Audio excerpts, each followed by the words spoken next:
Boa noite a todas, boa noite a todos. Esse é um momento histórico para Santa Catarina, para a sociedade civil catarinense como um todo, também para a Assembleia Legislativa. A gente dá início à Semana Catarinense do Estilo de Vida, da Medicina do Estilo de Vida, instituída por uma lei estadual e, portanto, se torna uma política de Estado. Isso é muito relevante. Santa Catarina, fruto do empenho de muitas lideranças desse setor, desse segmento, sobretudo pelo protagonismo do Colégio Brasileiro da Medicina do Estilo de Vida, a seccional catarinense. Isso nos permite a Santa Catarina o pioneirismo e estarmos na vanguarda nesse assunto que é tão importante e tem tudo a ver com o presente e com o futuro do Estado, do país e de todos nós. Essa é uma causa coletiva, essa é uma causa de todos, que deve envolver a todos nós como indivíduos, mas também como sociedade, famílias, empresas, poder público. E essa semana tem esse propósito, tem esse escopo, tem esse ensejo, envolver de um modo muito amplo todas as forças da sociedade e irradiar e disseminar cada vez mais essa cultura tão relevante. E hoje, na condição de deputado autor dessa lei, faço aqui as boas-vindas também em nome dos 40 deputados da Assembleia Legislativa. Estou nessa missão ao lado do deputado Tiago Morastoni, nos dá a honra da presença, município de Itajaí.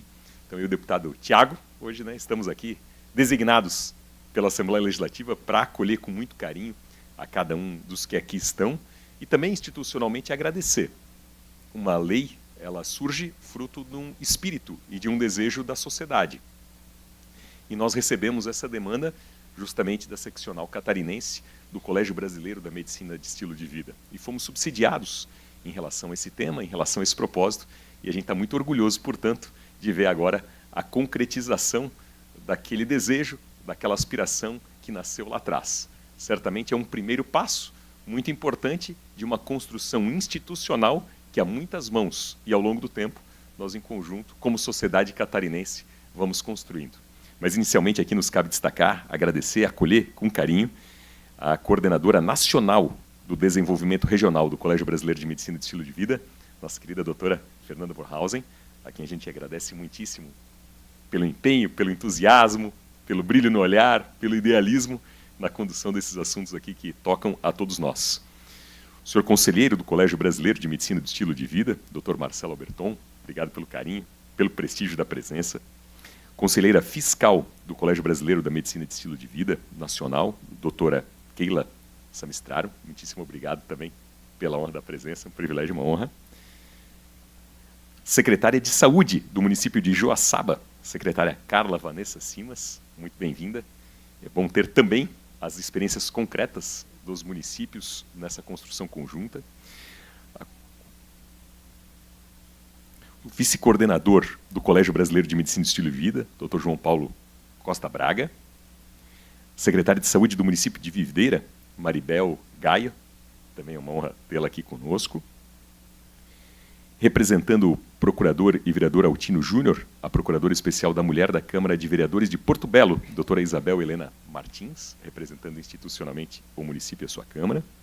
Presidente da Rede Feminina de Florianópolis, Maria Helena Agassi, recentemente, inclusive uma noite festiva, que encantou a todos dessa rede feminina tão especial. E o querido colega Tiago Morastoni, enfim, todos aqui são líderes, todos são lideranças do segmento do setor, são todos muito bem acolhidos aqui na Assembleia Legislativa. Em relação à dinâmica dessa noite, esse é o evento oficial, portanto, da Semana Estadual da Medicina de Estilo de Vida, uma programação ampla que o Colégio Brasileiro está desenvolvendo ao longo de toda essa semana, em Santa Catarina, no Brasil, no mundo. Temos essa abertura institucional aqui por parte da Assembleia Legislativa. Na sequência, nós vamos ter uma apresentação do Colégio Brasileiro da Medicina do Estilo de Vida e Fundamentos da Medicina do Estilo de Vida, ser mediada e coordenada pelo Dr. Marcelo Alberton, Dr. João Paulo Costa Braga. Em seguida, a doutora Fernanda Bornhausen vai nos trazer um painel sobre os 6 pilares da medicina do estilo de vida. Além dela, vão participar a doutora Isabela Toledo, a doutora Silvana Moreira. E também teremos um painel sobre a medicina do estilo de vida no SUS, com uma série de participações bem importantes, muito estratégicas, inclusive já com experiências aí a serem compartilhadas. E finalizando com um debate aberto, um encerramento que vai ser mediado também pela doutora Fernanda Bornhausen. Então, esse é o nosso espírito. E antes de fazer feita a minha saudação, né, mas antes das minhas considerações, convidar também para as boas-vindas aqui o colega deputado Tiago Morastoni, para também, em nome da Assembleia Legislativa, dar boa-vinda e acolhida aqui a todos. Deputado Tiago.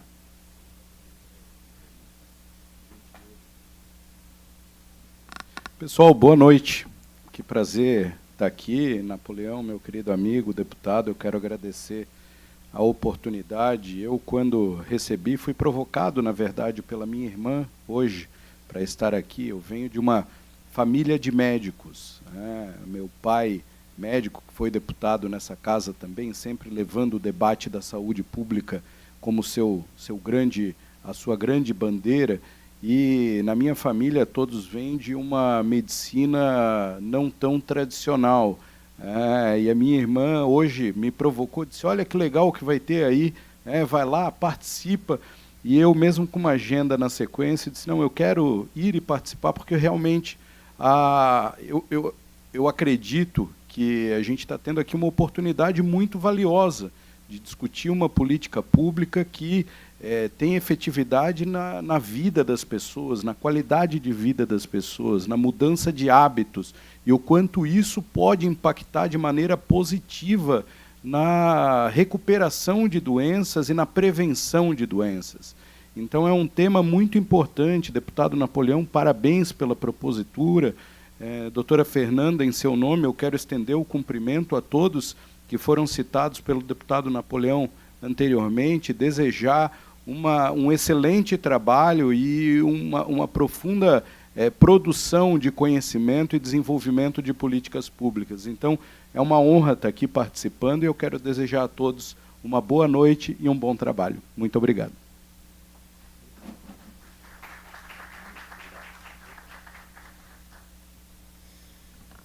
Deputado Tiago Morastoni, obrigado pela gentileza das palavras.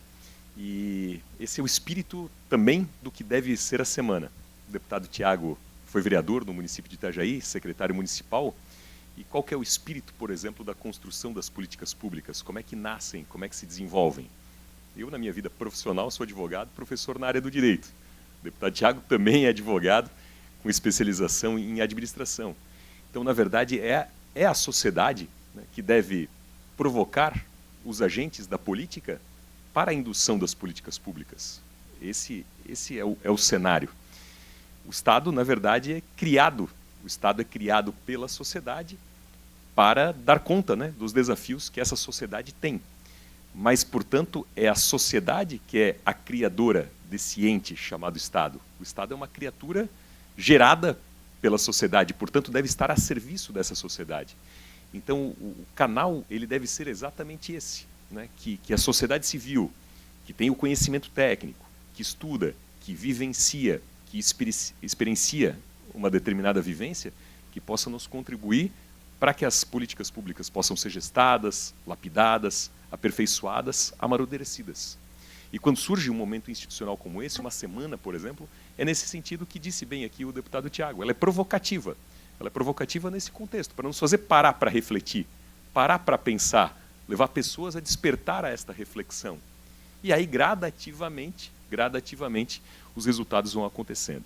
Disse aqui do nosso pioneirismo, da vanguarda, né? Santa Catarina com essa lei estadual, e o crédito disso e a gratidão a isso é exatamente do Colégio Brasileiro, né, dos líderes aqui da seccional catarinense, que tiveram esta condição de expor, de defender, de subsidiar, de convencer e de nos estimular ao avanço em relação a isso. E a medicina do estilo de vida, ela deve ser pensada, né, e o objetivo aqui é o embrião disso, lá na frente, como uma política pública de saúde, uma política de Estado de saúde.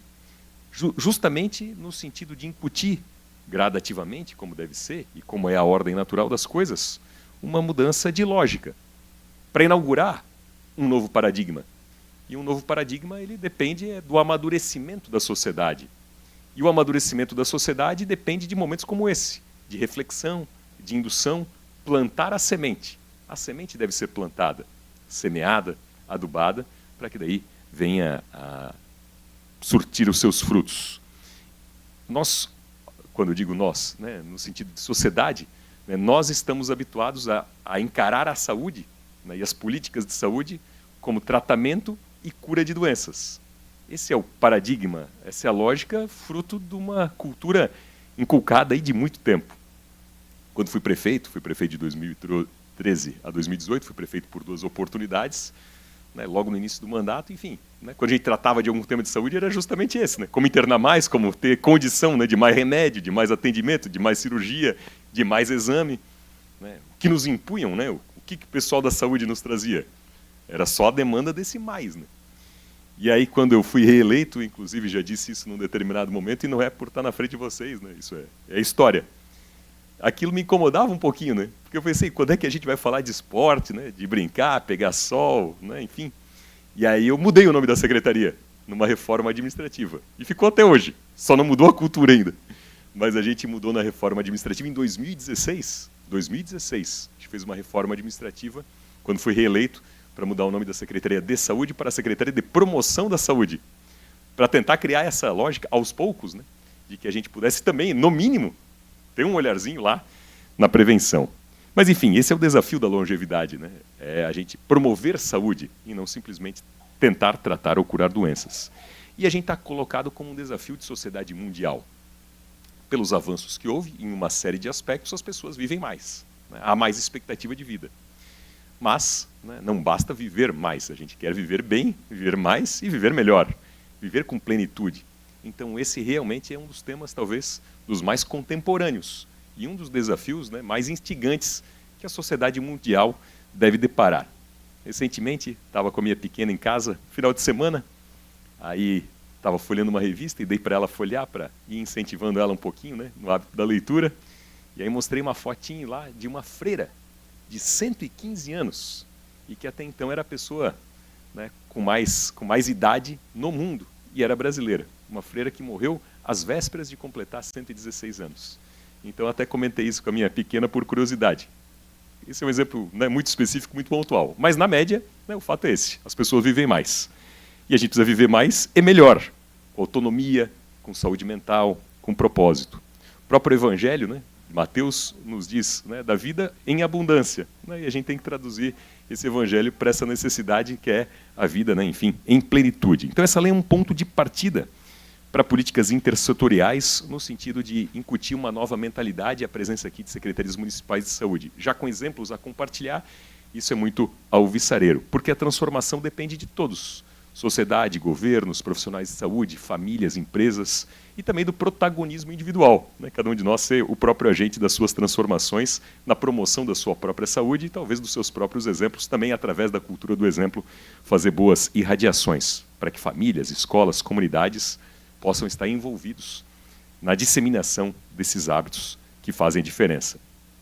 Portanto, a medicina do futuro, quiçá, seja aquela que comece bem antes da doença, né? Que seja a medicina da prevenção e que a gente possa aprender em algum momento, né, que a boa alimentação, a atividade física, né, uma boa noite de sono, controlar o estresse, um solzinho na medida, né, que esses são excelentes remédios e podem ser melhor que todo e qualquer remédio que a gente possa vir a ter. Trago alguns dados econômicos, né, que todos vocês debatem, mas também demonstram, né, a importância estratégica como debate de sociedade, como política de Estado. É um dado muito curioso da OMS, Organização Mundial de Saúde, que 80% dos casos de doenças cardíacas, AVCs e diabetes tipo 2, por exemplo, poderiam ser prevenidos com mudanças no estilo de vida. Um estudo americano, norte-americano, Estados Unidos, né, nas empresas que promovem ações, estratégias do estilo de vida, tem 25% menos custo em relação aos seus funcionários no que diz respeito ao plano de saúde, sem contar menos dias perdidos por afastamento. Então, o próprio Fórum Econômico Mundial preconiza, né, de que isso é uma política de Estado e, com certeza, né, do ponto de vista econômico, também de longo prazo, passa a ser uma estratégia inteligente. Então, ainda que não fossem os fatores econômicos, por si só, é uma causa que vale muito a pena lutar. Mas, além disso, né, há fatores de Estado, né, e de formulação de políticas públicas que são incontestáveis. Por isso, a gente está muito orgulhoso pela confiança em nós, Assembleia Legislativa, do Colégio Brasileiro da Medicina de Estilo de Vida, né, em relação a nos provocar, né, como deputados estaduais, nos permitir a aprovação dessa lei estadual, que foi sancionada pelo governador Jorginho Melo, que também teve a sensibilidade, a visão, né, de poder, ao sancionar, também referendar, né, que em Santa Catarina se quer ter essa visão como uma política pública de Estado, no sentido da promoção de saúde. Então a gente está muito feliz em ver que um debate que começou lá atrás, né, dá bons frutos e certamente vai frutificar cada vez mais, e todos nós, especialmente as nossas gerações, nossos filhos e netos, vão se beneficiar certamente disso que a gente está cultivando a partir daqui. Então, boa noite a todos, que seja um evento extraordinário. Aqui, a nosso combinado com a doutora Fernanda é que um vá passando o bastão para o outro, né? E a gente vai conduzindo dessa forma cooperativa. Então, a minha missão agora é passar o bastão para o nosso queridíssimo doutor Marcelo Alberton Herth, que vai fazer a apresentação do Colégio Brasileiro e vai, depois, né, convidando também o doutor João Paulo Costa Braga, fazer um debate aí sobre os fundamentos da medicina do estilo de vida. Então, muitíssimo obrigado a todos, um excelente evento, uma grande semana, que seja muito profícua, a primeira de muitas etapas que nós vamos vencer em conjunto. Muitíssimo obrigado.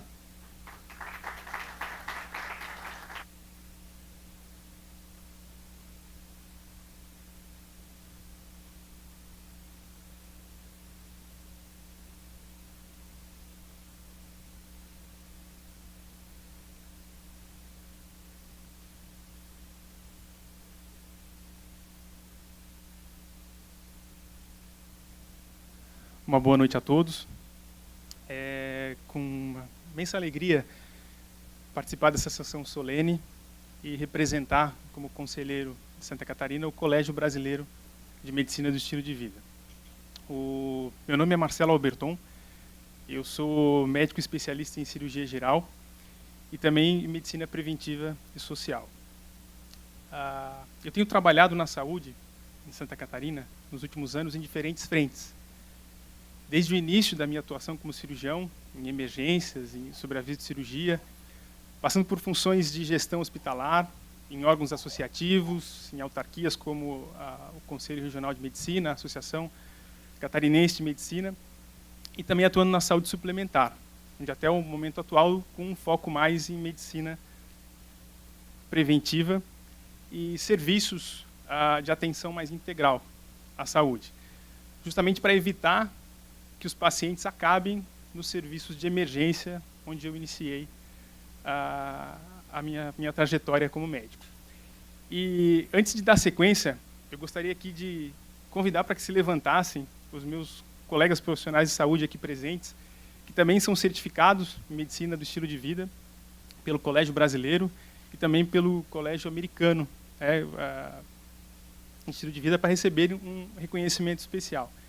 Então, doutora Alessandra, doutora Fernanda, a doutora Ana Paula Bornhausen, doutora Keila Semistrano, doutora Ana Paula Schwartzer, doutora Fernanda Fernandes, doutora Priscila Maia Mendes, doutora Isabela Toledo, doutora Iana Fazione, doutora Daniela Stroer, doutora Silvana Silva Moreira, doutor João Paulo Costa, que eu esqueci de alguém, os chamados. Então, recebam, senhores, né, o reconhecimento. Esses colegas, eles representam um grupo crescente e qualificado que tem se dedicado ao estudo e à aplicação prática da medicina do estilo de vida no cuidado dos seus pacientes e na promoção da saúde em suas comunidades. Eles são referências em suas áreas e têm como papel fundamental na disseminação desse rico conhecimento adquirido. Muito obrigado. Podem sentar. Muito obrigado pela presença e pelo compromisso com essa transformação.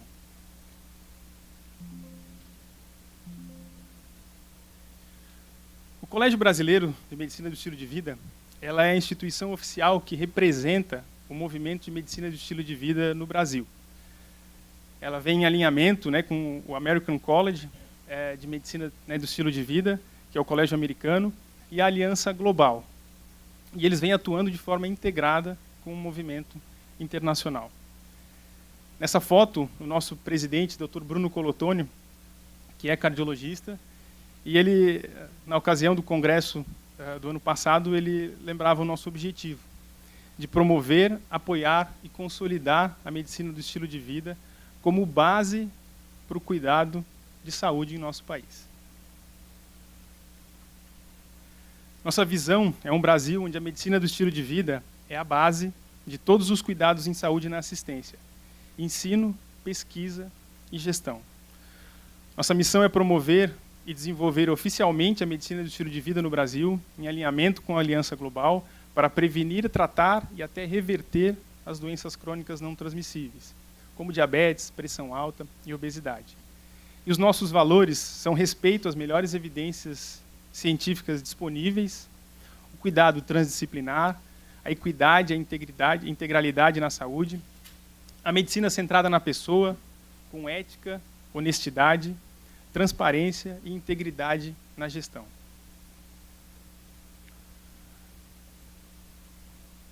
Como conceito, ela é a mudança de hábitos como terapia primária para prevenir, tratar e reverter essas doenças crônicas.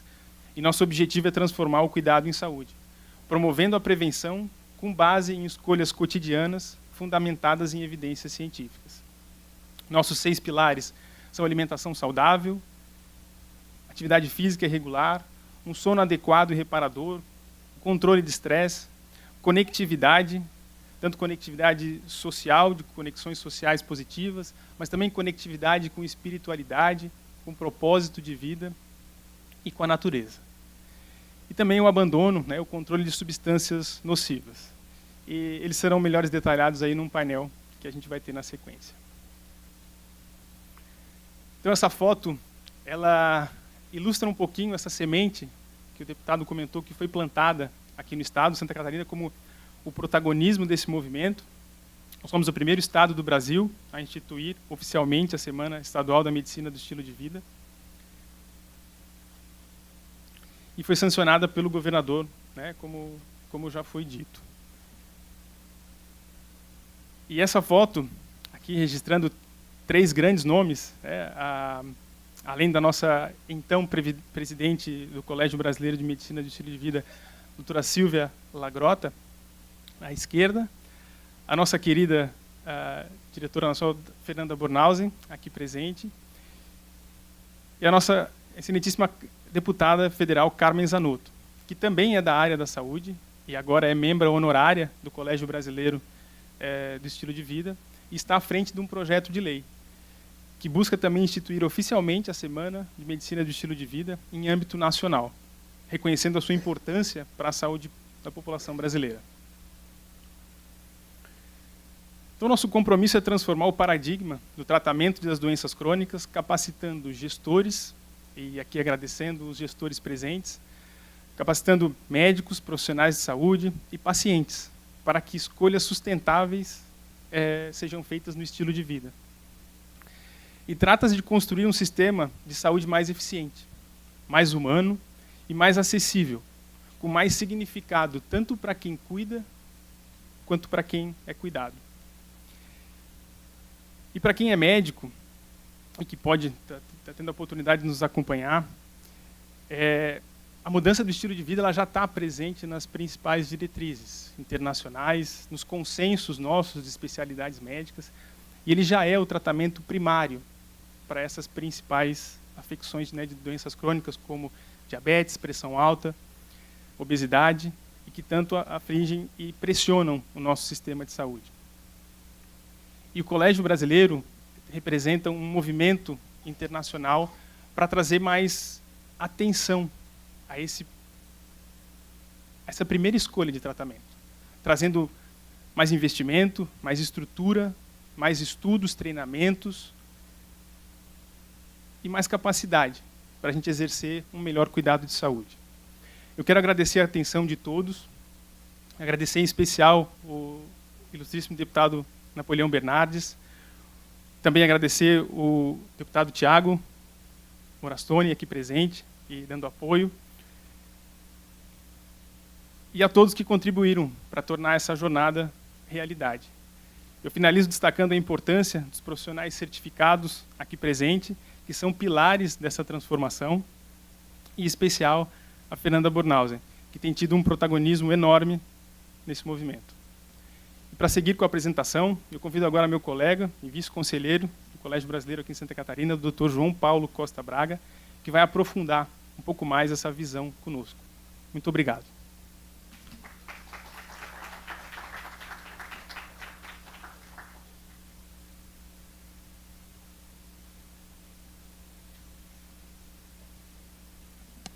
Boa noite a todos.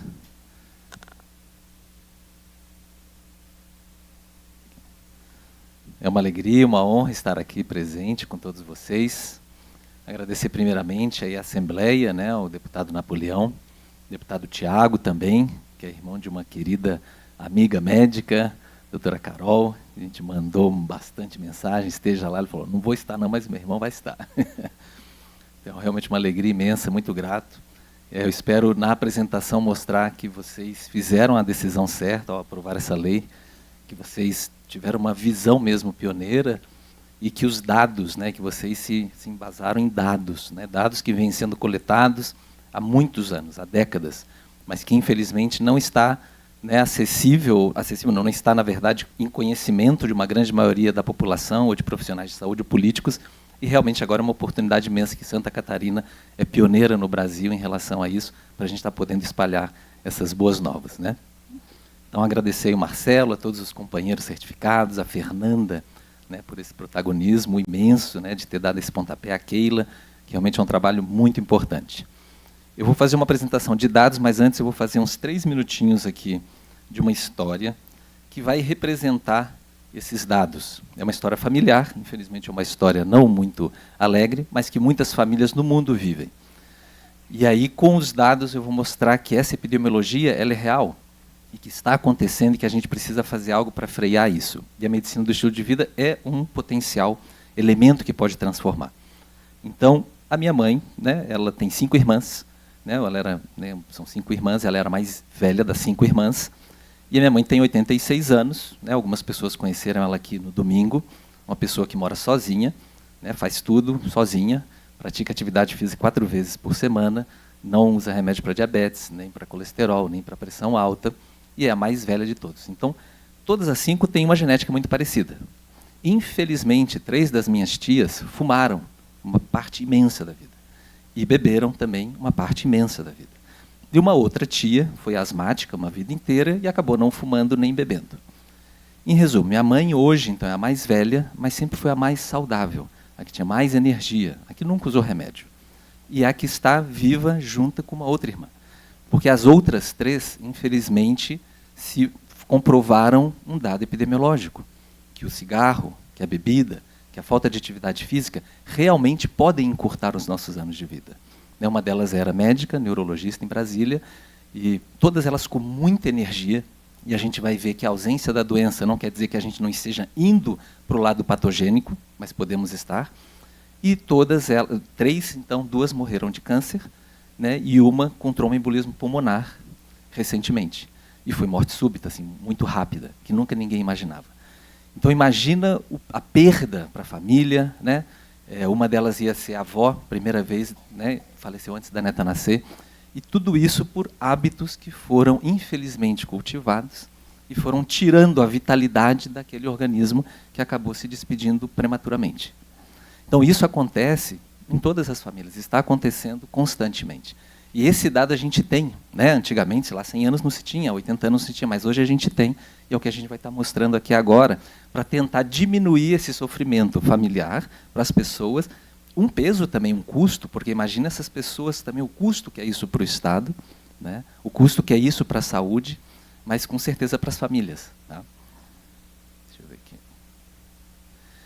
Então, a gente está sofrendo, a gente vai mostrar no que o Colégio Americano de Medicina e Estilo de Vida se embasou para puxar esse movimento. O que são esses dados que puxaram esse movimento mundial? A gente vem sofrendo ao longo aí dos últimos 100 anos uma transição demográfica. Ou seja, a gente está tendo cada vez mais idosos, né? A pirâmide, né, da faixa etária está modificando. A gente antigamente tinha uma base larga aqui de crianças e jovens e hoje a gente não tem mais. Então a gente está ficando cada vez mais idoso, mais velho, as pessoas estão vivendo mais, mas por enquanto isso não significa que está vivendo com saúde. Então nós temos essa transição demográfica acontecendo com as pessoas envelhecendo, ficando ainda vivas por causa de uma questão sanitária, de remédios, mas ainda não com saúde. Tivemos uma transição nutricional nos últimos 50 anos muito forte, onde a gente saiu de alimentos naturais, né, isso vai ser falado mais para alimentos industrializados e que estão adoecendo imensamente. Então isso vem sendo estudado há mais de 50 anos e vendo o que esses dados estão refletindo na população. E essa transição demográfica tem tudo a ver com o movimento de estilo de vida. Então, antigamente, o que mais matava, né, a gente sempre teve essa tripla carga de doença. Então, infecção, desnutrição, né, mortes por causas externas, acidentes, né, e doenças crônicas. Antigamente, o que mais matava era infecção, desnutrição e acidentes. E doenças crônicas não era tanto. E o que está acontecendo hoje, não sei, acho que o laser aqui, mas lá no gráfico à direita, esse é um gráfico do grupo Lancet, com a Universidade de Washington. Esse é o último de 2021, vai sair um outro, se não me engano, agora em 2025. E a gente vê no primeiro gráfico ali, como, olha o aumento, aquela linha ali do meio, ela é 2022, tá? Olha de 2022 para 2022, se não me engano, isso, 2022. 2022 para 2024, que foi, na verdade, esse último de 2024. Olha o aumento que teve de doenças, que a gente chama de doenças crônicas não transmissíveis, que é o azul, que é todas essas doenças cardiovasculares, AVC, né, infarto, as doenças neurodegenerativas, Parkinson, Alzheimer, diabetes, né, pressão alta. Olha o aumento que teve isso nos países também de primeiro mundo, de alta renda, e nos países da América Latina e Caribe. Ou seja, as doenças crônicas, independente do aumento do investimento mundial, elas continuam crescendo. Então, assim, triplicou o investimento em remédios para diabetes, mas a diabetes continua crescendo alarmantemente. Então, não é, na verdade, o investimento no remédio que vai resolver. Isso vem também sendo mostrado bastante. Aí, esse dado aqui também da Organização Mundial da Saúde de 2021 mostra as principais causas de morte. Isso aqui é um dado também muito importante, que são as doenças crônicas não transmissíveis. É justamente as doenças que a medicina do estilo de vida consegue abordar e modificar. Então, olha lá, doença isquêmica do coração, né? Claro que esse dado é 2021, nós tivemos Covid, então, né, enfim, participa, mas acidente cerebrovascular, doença pulmonar obstrutiva crônica, câncer, né, doença de Alzheimer. Olha que todas as doenças que mais matam estão diretamente relacionadas com o estilo de vida. Então faz total sentido realmente movimentos, como começou lá em Loma Linda na década de 80, né, e todas as outras universidades e grupos se moveram para criar, né, um gap que tinha na medicina, que era para conseguir tratar realmente dessas doenças. E essas doenças não transmissíveis, elas representam 74% das mortes, 74% das mortes.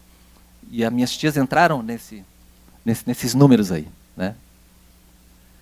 Aqui a gente, então, vai falar dos determinantes de saúde. O que determina a saúde? São outros estudos realmente importantíssimos para a gente começar a entender o que gera saúde e o que não gera saúde.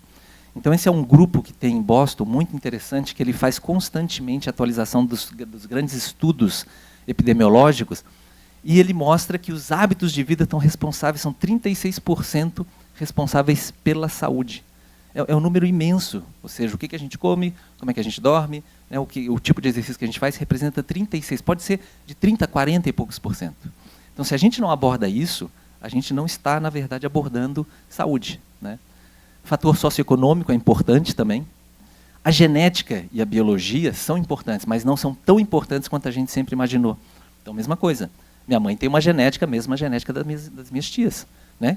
Mesma genética das minhas tias. Mas o hábito de vida dela fez ela viver, não sei até quando que ela vai, mas ela é candidata a ser centenária, né, pela lucidez, o organismo dela, e todas foram com 70 e poucos anos. Então a genética é importantíssima, claro, mas ela não é determinante como se pensava antes, da forma, né, como se pensava antes. O acesso à saúde, esse aqui é um ponto muito importante para os gestores, porque o acesso à saúde ele representa. O acesso à saúde é toda essa parte de hospitais, ambulâncias, remédios, vacinas, tudo isso é essencial. Isso foi muito importante naquela transição que a gente falou de doenças infecto-contagiosas, né, a reforma sanitária, para a gente ter hoje pessoas vivendo mais. Isso foi importantíssimo. Mas hoje em dia esse acesso à saúde ele não representa tanto em relação a um determinante de saúde. E o meio ambiente também é bem importante, né? Então, a poluição sonora, a poluição do ambiente, o lixo, tudo isso também impacta na nossa saúde. Agora, o ponto que eu quero refletir aqui com vocês, e para o deputado, né, para as secretárias, é que vamos pensar se o acesso à saúde, que é onde né, a gente fala muito da importância de ter o acesso à saúde, e é importante. Ele representa 11%. O investimento mundial no acesso à saúde, em remédios, é 90%. Então, isso é muito importante. Aqui a gente está falando de dados, pelo menos há 50 anos, vendo sendo compilados. Então, é o que o deputado falou, né? Quando ele então estava lá como prefeito, ele falou, gente, não é possível. Claro, e todo mundo está com essa visão, nós precisamos mais hospital, precisamos internar mais isso. Eu trabalho no SAMU também. Então, a gente vê como o sistema está colapsando, sabe? O sistema está sobrecarregado. Mas por que está sobrecarregado? Fica bem fácil entender aqui. A gente está investindo, botando dinheiro aonde não vai gerar mais saúde. Vai continuar lotando os hospitais, as emergências, vai cada vez precisar de mais ambulância se a gente não atacar o que gera saúde. Então, isso é importante, porque essa mudança da onde se investe para começar a ter mais saúde, isso precisa mudar, e a gente tem bastante dados sobre isso. E praticamente, se a gente puder transmitir, né, isso numa imagem, é isso que está acontecendo. A torneira está aberta, ou seja, gerando doença, doença, doença. Todo mundo ali secando, mais hospital, mais ambulância, mais não sei do que. É o pessoal que está enxugando ali. É importante enxugar? Claro que é importante. É importantíssimo. Mas se não fechar a torneira, que é a questão que a medicina do estilo de vida está fazendo, não adianta, é recurso infinito. É insustentável. Os planos de saúde sabem disso hoje. É insustentável. Né? Eles estão mudando as políticas para mais políticas de atenção primária nos planos de saúde, porque eles não estão dando conta, estão quebrando. E a atenção primária aqui é que trata as questões primárias mesmo. É sono, né, o manejo do estresse, é alimentação. Então, isso é uma foto bem fidedigna da realidade, né, de como a gente investe na saúde. E aí, por que o estilo de vida? Tá? Aqui vou passar rapidamente. Então, nós temos os determinantes de saúde, que determinam saúde. Então, lembrando, a ausência de doença, minhas tias não estavam aparentemente doentes, elas tinham reserva energética, mas a doença estava acontecendo nelas, e elas não estavam conseguindo parar. A ausência de doença pode estar te levando para patogênese, que seria geração de doença, ou para salutogênese, é um nome muito interessante aqui, que é a geração de saúde. A patogênese vai te levar para a morte precoce, uma longevidade com incapacidade, que é o que a gente vê bastante hoje. E a salutogênese para uma longevidade produtiva e plena, que é o que a gente quer e sabe que é possível. Né? Isso não é fantasia, isso não é utopia. A gente conhece os locais, as blue zones, né, pessoas aí longevas, centenárias, que estão trabalhando o dia todo. Os determinantes da saúde, aqui, indo para a patogênese, vai gerar um passivo de saúde, ou seja, a pessoa que fuma, que não dorme bem, que está estressada, é um passivo. Ela vai, algum dia essa conta aí vai estourar. E, do lado também da salutogênese, ela vai gerar um ativo de saúde, aquela reserva, aquela economia que ela está fazendo para o resto da vida dela. Esse é o modelo biomédico de saúde hospitalocêntrico, né, que nos últimos 100 anos aí vem sendo desenvolvido, que está certo, a gente aprendeu e desenvolveu muita medicina, mas a gente agora precisa pegar esses dados atualizados e fazer um novo modelo. E aí a gente coloca a terapêutica. Para quê? Tentar tirar da saúde e empurrar para a salutogenia. Né? E é a economia da doença. A economia da doença por quê? É mais remédio, é mais pesquisa em cima de doença. E aí a gente tem os novos modelos de saúde, que tenta, então, implementar, com várias, né, proposições interessantes, uma economia de saúde, onde a gente entra com a medicina do estilo de vida aqui. E a medicina do estilo de vida fala de letramento e promoção em saúde, então o letramento em si, as pessoas entenderem os determinantes de saúde, entender os 6 pilares e como atuar em cima deles, isso é importante e modifica vidas. E a gente tem um estilo de vida salutogênico, que acaba gerando uma saúde positiva, uma reserva positiva, um bem-estar, uma vida com qualidade, com equilíbrio, com mais felicidade. É o que o Colégio Brasileiro, né, de Medicina do Estilo de Vida e no mundo também está fazendo. Então, aqui a medicina do estilo de vida é essa prática clínica baseada em evidências científicas, tá, que estimula toda essa mudança dos pilares de estilo de vida, que serão falados logo na sequência, e são utilizados para prevenir, tratar e até mesmo reverter, que é uma novidade, é uma grande novidade. O prevenir e tratar, prevenir já era mais ou menos conhecido, tratar, mas até reverter em muitos casos. Né? E o foco é na causa e não simplesmente, né, nos sintomas. E a salutogênese é o que a gente quer gerar, é que a gente aprenda hábitos salutogênicos em todos os locais, em todos os ambientes. Tem como colocar a salutogenia em tudo, no local onde a gente vive, o que a gente come, o que a gente faz. Né? Então, esse é o nosso propósito. E aqui, só para falar um pouquinho da MEV, né, esse é o meu último slide aqui, que ele está acontecendo assim, não só no mundo, mas no Brasil intensamente, em várias partes. Então, nós temos núcleos de pesquisa em MEV, hoje, no HC da USP, Eu tenho a alegria de fazer parte desse grupo que a gente discute. Aí nesse grupo aí tinha mais ou menos umas 6 pesquisas sendo discutidas e que estão em andamento. Uma delas está sendo feita no Hospital Sírio-Libanês. Vai ser uma pesquisa durante 2 anos de acompanhamento de um grupo de diabético e que vai estar sendo acompanhado durante 2 anos com mudança do estilo de vida. Assim, um estudo muito interessante. Tem, então, na UEPA também, e tem outras universidades começando, né? A gente quer trazer aqui para Santa Catarina, já fizemos contato aí com a UFSC, com a Unisul, estão super abertos, né? Os nossos colegas também estão animados em fazer pesquisa. Departamentos de Medicina e Estilo de Vida tem na USP, né? O ano passado estavam contratando professor de Medicina e Estilo de Vida para o curso de Medicina da USP. Isso é fantástico. Eu tive a alegria de aprender Medicina e Estilo de Vida já na universidade. Isso mudou totalmente a minha visão de medicina. Né? O Albert Einstein tem um departamento de Medicina e Estilo de Vida. Então, é só mostrar que a MEV está ganhando campo porque ela tem uma base muito sólida. E as pessoas entendem, estão entendendo isso. Nós temos ligas acadêmicas nessas universidades, hoje tem mais de 15 ligas acadêmicas nas universidades no Brasil, fazendo atividades de expansão, de extensão, desculpa, que é levar conhecimento para a sociedade. Né? Então, fazer esse traslado do conhecimento, para que não demore muito o conhecimento da universidade beneficiar a comunidade. Então, as ligas fazem esse trabalho belíssimamente. Tem a revista científica, o CBMEV hoje está com uma revista científica, está publicando, e temos 2 pós-graduações de MEV no Brasil. Tem isso para mostrar que é um movimento que realmente veio para ficar, é um movimento que é necessário, os dados mostram que é necessário. É uma alegria assim, imensa poder estar falando isso com vocês, né? Ter esse grupo maravilhoso, super empolgado e motivado para a gente estar fazendo esse trabalho belíssimo. E eu quero assim, agradecer imensamente cada um. E uma frase que minha mãe sempre disse muito ao longo da vida, que, se eu não me engano, dizem que essa frase Gandhi falou, que é: seja a mudança que você quer ver no mundo. Né? Então, a gente precisa praticar o que a gente acredita e o que a gente quer ver no mundo. E eu hoje, aos quase 51 anos, estou procurando praticar a mudança que eu quero ver no mundo, que é um mundo mais saudável, mais equânime, mais justo, né? Com mais saúde para todo mundo. Muito obrigado. Dando continuidade, convidamos a nossa queridíssima Fernanda aqui para falar sobre os pilares da MEV.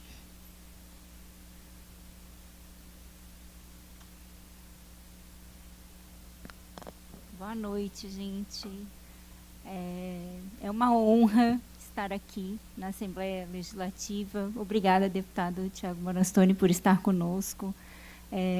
O princípio da MEV, como aqui já foi falado, é colaborativo, de cooperação e de ecossistema. Então, não poderíamos ter casa melhor, né, que nos acolheu como Colégio Brasileiro de Medicina do Estilo de Vida ano passado, em uma palestra que a gente fez para a Rede Feminina de Combate ao Câncer, no evento que vai ter amanhã. Então, eu agradeço muito a presença de vocês também, da presidente da rede, né, e das nossas secretárias municipais que deslocaram aí de Joaçaba e Videira. Isso representa, além de nós todos os certificados, representa a intersetorialidade e todo esse ecossistema que a gente acredita que a MEV precisa ter para que seja realmente parte da política pública e que chegue a cada um dos catarinenses. Eu acho que esse é um grande momento, todos nós aqui estamos emocionados com esse momento, nessa casa de celebração. E a gente agradece muito o deputado Napoleão por ter tido a iniciativa. E ele falou que foi do colégio, mas a iniciativa foi dele. Ele assistiu à palestra, ele se interessou pela medicina do estilo de vida e ele perguntou no dia seguinte se faria sentido propor uma lei. E aí eu expliquei a ele que existia a Semana Mundial e que essa semana poderia ser celebrada no Brasil se nós tivéssemos uma lei. E ele propôs, conversou com o colégio, com a doutora Silvia, o doutor Arthur, comigo, com a Ana Paula, com a Keila, e aí surgiu a lei. Então, é uma lei que foi proposta por essa casa, né, por iniciativa do deputado, e a gente fica muito honrada de ter você também, deputado, aqui conosco, dessa sua família, né, toda da área de saúde, sua irmã, seu pai. E eu fico muito feliz também do deputado Napoleão ser de Blumenau e o deputado Tiago de Itajaí, que são as minhas cidades, né, familiares, né, natais. E eu acho que, então, tudo fica ainda mais belo, forte, né, quando estamos todos juntos. A nossa ideia aqui é fazer agora um bate-papo, sem slides. Nós vamos conversar um pouquinho sobre os 6 pilares, eu com a doutora Silvana Moreira, que eu vou convidar para estar com a gente aqui. Ela é geriatra também, né, como já foi falado, certificada em medicina do estilo de vida. Ela é carioca, mas está aqui conosco. E a doutora Isabela Toledo, né, que também é mineira. Vocês vão ver os sotaques aqui. A nossa MEV de Santa Catarina está bem espalhada pelo Brasil. E a gente vai falar um pouquinho sobre os pilares. E eu vou falar 2 minutos sobre uma coisa que eu acho muito importante, muito relevante desse momento que nós estamos vivendo. João Paulo e Marcelo trouxeram de maneira brilhante toda a questão do colégio, a situação brasileira. Mas, se a gente for olhar num Estado extremamente inovador como o nosso, um Estado em que a tecnologia e a inovação são propulsores, o que está acontecendo com a tecnologia e a inovação em relação à nossa saúde? E aí eu trago para vocês um livro recente, lançado em dia 6 de maio, pelo Dr. Eric Topol, que é um dos médicos expoentes em inteligência artificial, em tecnologia, né, na ciência sobre a saúde. E ele escreveu esse livro que chama Super Agers. Como nós vamos envelhecer com saúde? Será que é por causa da tecnologia, da inteligência artificial, dos avanços da genômica, da genética? E ele classificou em 5 dimensões. O que estamos vivendo e o que temos para viver com todos esses avanços. Eu vou falar das 4 dimensões e depois eu vou falar da que ele coloca em primeiro. Ele falou da genética, da genômica, todas as ômicas, de todas as terapias celulares que promovem que nós tenhamos todos esses medicamentos de geração e tratamentos, né, para o câncer muito personalizados e para outras doenças.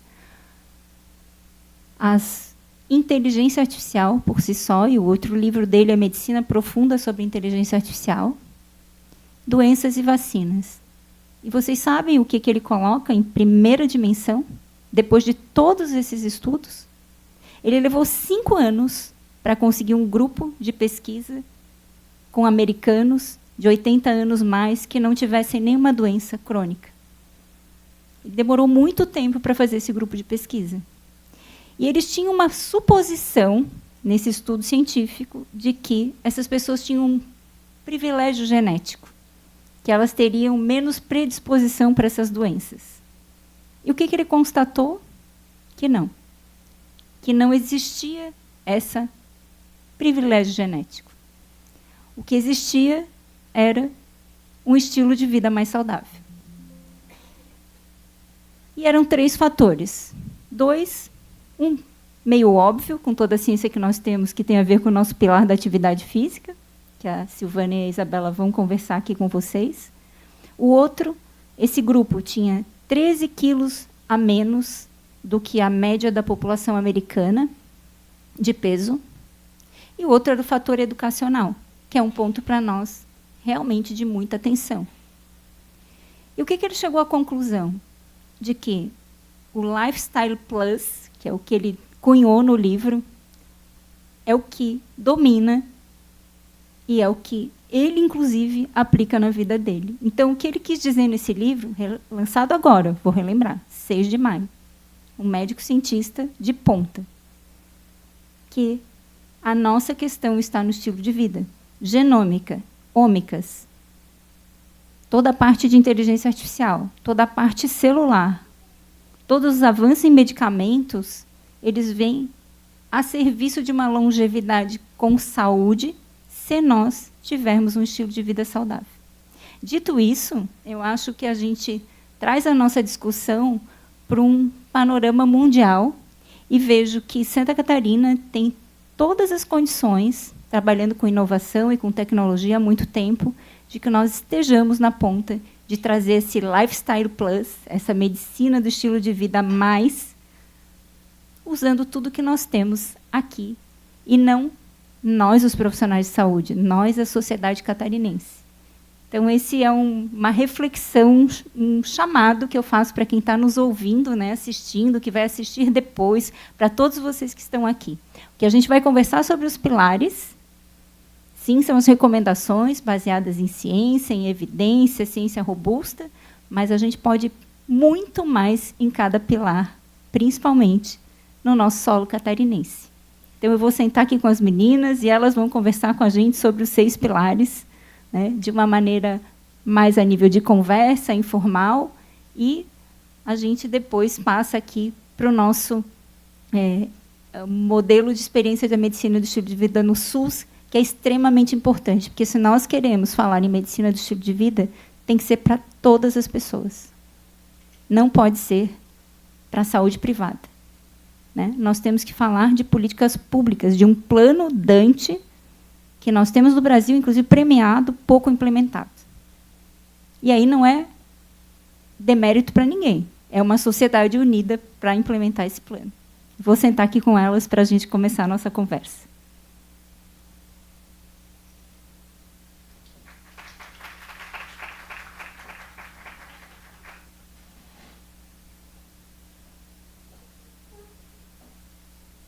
Pedir para a Silvana se apresentar, depois a Isabela, e eu vou deixar com elas. A gente não treinou nada para esse painel, elas vão falando cada uma de um pilar, do ponto de vista delas, da recomendação científica e da prática também e da vida, que eu acho que isso é muito importante. Bem, boa noite a todos. Meu nome é Silvana Moreira, eu sou carioca, sou geriatra. Daqui a 15 dias completarei 20 anos de formado, 15 anos de especialista. Para mim é uma ocasião muito especial estar celebrando num local tão honroso, né, numa ocasião tão especial. E a medicina de estilo de vida veio para coroar uma trajetória já de busca por promover uma longevidade saudável na população a qual eu assisto. Eu estou em Santa Catarina, vai fazer 6 anos, e é inegável que o Estado está preparado para dar um próximo passo rumo a essa promoção realmente de uma vida ligada não só a muita tecnologia, né, muito acesso a coisas que promovam saúde, mas, principalmente, a um estilo de vida que promove saúde, porque esse, sim, tem chances de obter êxito a longo prazo. Eu trabalho com... A gente vai falar um pouco de substância, mas eu vou adiantar um pouco o tema, porque eu trabalho muito com desprescrição, né? Inclusive, o geriatra ele não é muito... eu vou explicar o que é. O geriatra, para exemplificar, a gente sempre brincava que... Agora mudou um pouquinho, mas antigamente os congressos de geriatria eram congressos que tinham pouquíssimo patrocínio da indústria farmacêutica, porque o geriatra ele é um retirador de remédios da prescrição, ele só sai tirando coisas. Ele tenta, ao adicionar, tirar 3 para botar 1, e por aí vai. Então, a gente tenta reduzir prescrição. Mas é inegável que, com o tempo, o que eu percebo? Você tira 3, coloca 1 para me resolver 3 coisas, mas daqui a pouco você está com 5. Por quê? Se a alimentação não muda, se o exercício não muda, se o sono não muda, a gente só vai empilhar remédio. E é o que eu tenho conversado com meus pacientes. A nossa ideia aqui é conversar um pouco sobre isso, porque eu acho que ninguém aqui quer, né, chegar lá no final tomando 35, 40 medicamentos por dia. Eu tenho pacientes com 25, né, graças a Deus a gente evoluiu, mas que chegou até mim com 25 itens de prescrição. Não são 25 comprimidos, são 25 itens. Alguns 2, 3, 4 vezes ao dia.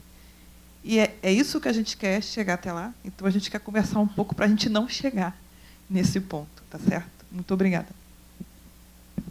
Obrigada, Silvana. Isabela, está contigo. Bom, meu nome é Isabela, eu sou mineira, né? O sotaque não deixa a gente mentir. Eu sou médica, tenho curso de especialização em nutrologia pela USP, e a medicina do estilo de vida entrou na minha vida, né?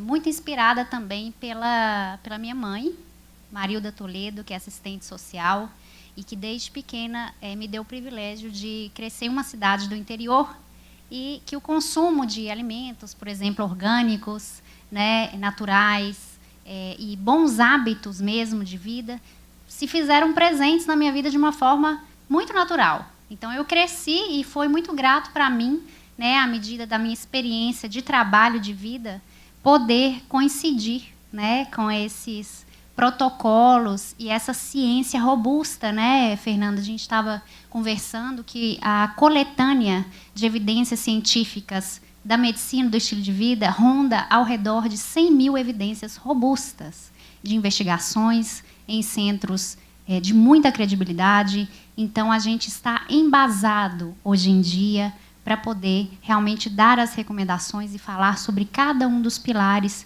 que a gente vai estar debatendo aqui.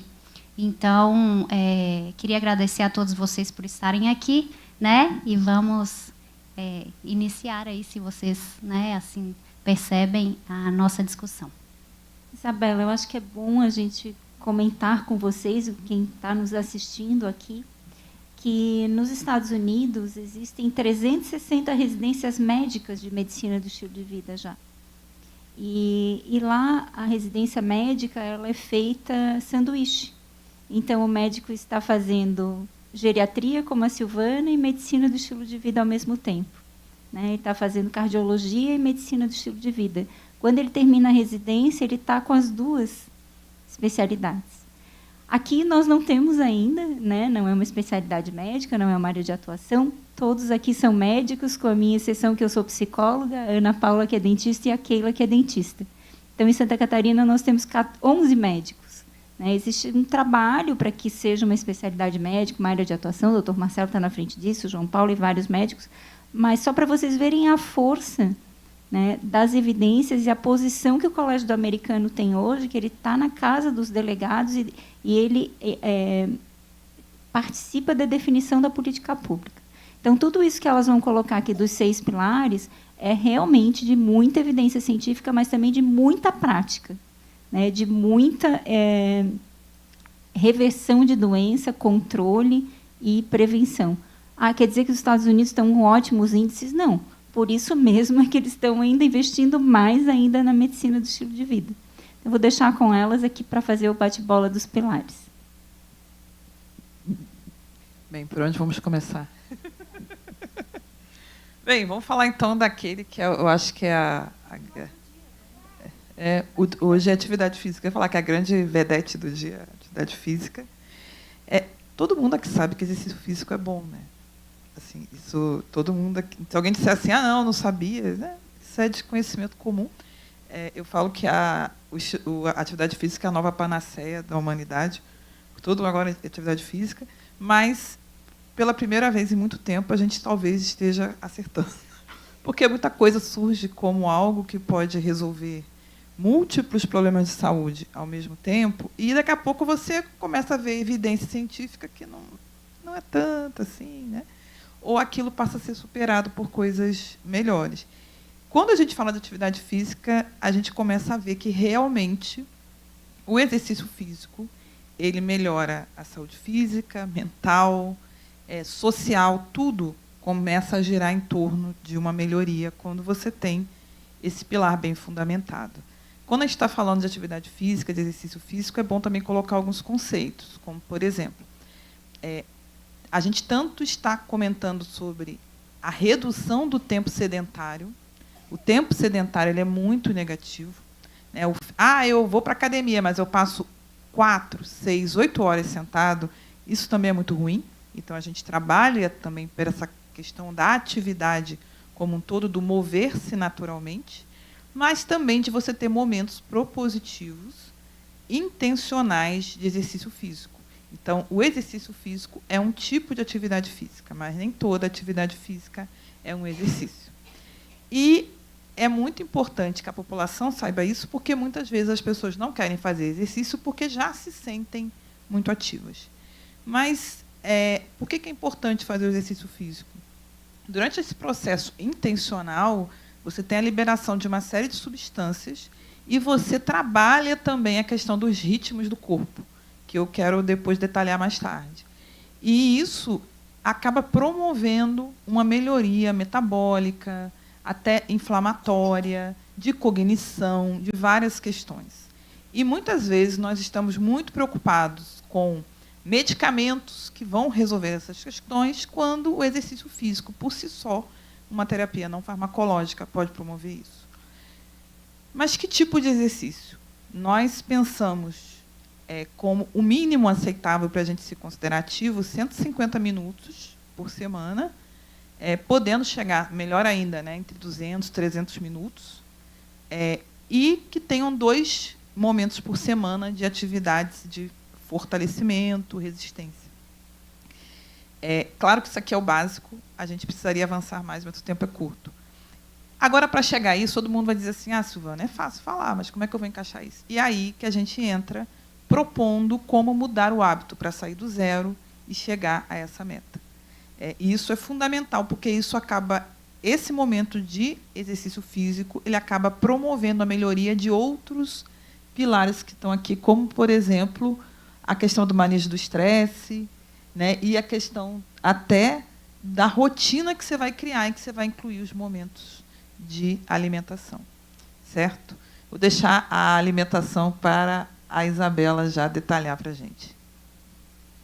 Muito bom, Silvana. Eu acho que foi importante a parte que a Silvana ponderou, né, que a prática da atividade física ela vai engatilhar, né, o que a gente chama, como a Fernanda é especialista em comportamento, os hábitos angulares, né? Veja só que importante, né, quando a gente faz a prática de um exercício físico, a gente está naturalmente, porque a gente está também bioquimicamente mais propenso a executar, por exemplo, uma melhor alimentação, né? Então, desde a parte da nutrição, o que a medicina do estilo de vida vem nos falar é que a alimentação mais saudável, né, que nos leva a ter uma probabilidade maior de ter uma longevidade saudável, a exemplo das Blue Zones, por exemplo, é uma alimentação baseada, né, que a gente chama de plant-based, quer dizer, uma alimentação rica em frutas, legumes, né, vegetais, cereais e grãos inteiros. Essa seria a base que a gente teria que ter para realmente ter, né, uma longevidade saudável na parte alimentar. E outra questão pontual, né, porque às vezes a gente precisa medir, porque nem todos temos realmente o conhecimento, né, da questão proteica, de quantas calorias, de quantas fibras, né? As fibras também são um elemento muito importante na ingestão diária e vai ajudar a gente a prevenir, inclusive, algumas doenças, né? Por exemplo, é importante a gente fazer o consumo de pelo menos, né, 25, 28, 29, alguns guidelines 30, mas na MEV a gente pregona cerca de 29 gramas de fibras ingeridas em consumo diário. E a outra coisa bem importante é a variedade dessa comida, né? É importante a gente prezar por 5 variedades de porções diárias, quer dizer, por exemplo, surveys, que eles chamam em inglês, que da tradução são porções. Se no meu dia a dia eu concentrar em poder fazer uma variação entre toda essa classe de alimentos, né, verduras, legumes, cereais e grãos inteiros, em número de 5, nós estamos, pelos estudos e pelas evidências, né, estamos praticando o que é recomendado para realmente, né, ter uma vida mais saudável. Tá? E a outra questão que a gente pontua muito, porque hoje em dia tem muita questão dietária, né? Dieta da moda, o que as evidências robustas realmente vêm nos dizer em relação à MEV, é que a dieta mediterrânea tem muito a nos acrescentar, né? E a dieta DASH. Essas dietas têm alguns pontos em comum, mas como a Silvana mesmo falou, né, são muitos aspectos aqui, a intenção realmente não é dar uma aula, mas levantar o tema e até gerar curiosidade, né, de todos vocês a realmente ir em busca desses pilares de forma mais profunda. Mas é uma alimentação mesmo rica, né, em azeites, óleos vegetais extra virgens, né, uma alimentação rica em carnes magras, né, um consumo muito pequeno, moderado de carnes vermelhas, forte mesmo em vegetais, frutas e cereais. E esses seriam os tópicos principais das comidas. Só chamar atenção, né, a uma coisa importante, que é evitar os ultraprocessados, que é aquilo que, né, os nossos familiares antepassados nos diziam, né, abram menos pacotes e realmente, né, tentem se prover, nos nutrir de alimentos mais saudáveis, orgânicos, livres de pesticidas. E, inclusive, né, quando a gente vai na escolha de algum alimento, é importante a gente ter em conta se esse alimento tem algum corante. Hoje em dia, se vocês estão acompanhando nos Estados Unidos, né, estão tendo movimentos públicos muito relevantes no sentido de tirar de circulação alimentos que fazem uso de alguns colorantes artificiais que têm potencial, né, de geração de câncer. Então, para a gente não ficar na bula ali, né, de repente, se não é da área da nutrição ou da saúde, o conceito mesmo forte que a MEV nos traz é orgânico, natural, plant-based, né, e esses seriam os pontos mais determinantes. Você falou de corante, falou de substância química, então vou emendar com redução de substâncias de risco, já que para a gente poder aproveitar o gancho. Quando a gente fala de substância de risco, eu coloquei ali o sinalzinho do cigarro, porque eu acho que é o símbolo máximo, né, de substância perigosa, comprovadamente nociva e que permeia, né, a nossa sociedade culturalmente. Nós temos cerca de 10%, 12% da população ainda que fuma, né? Mas isso aí é só a ponta do iceberg. Quando a gente fala de redução de substâncias de risco, a ideia é minimizar ao máximo, se possível, fosse a humanidade um dia, quem sabe, consegue abolir, né, substâncias que a gente sabe que, de forma bem robusta, causam problemas de saúde. O tabaco, como eu falei, é o clássico, mas tem também algo que é culturalmente muito forte na humanidade, que é o álcool, né? Então, o álcool, nós já temos conhecimento de que ele é nocivo à saúde, que não existe dose mínima segura.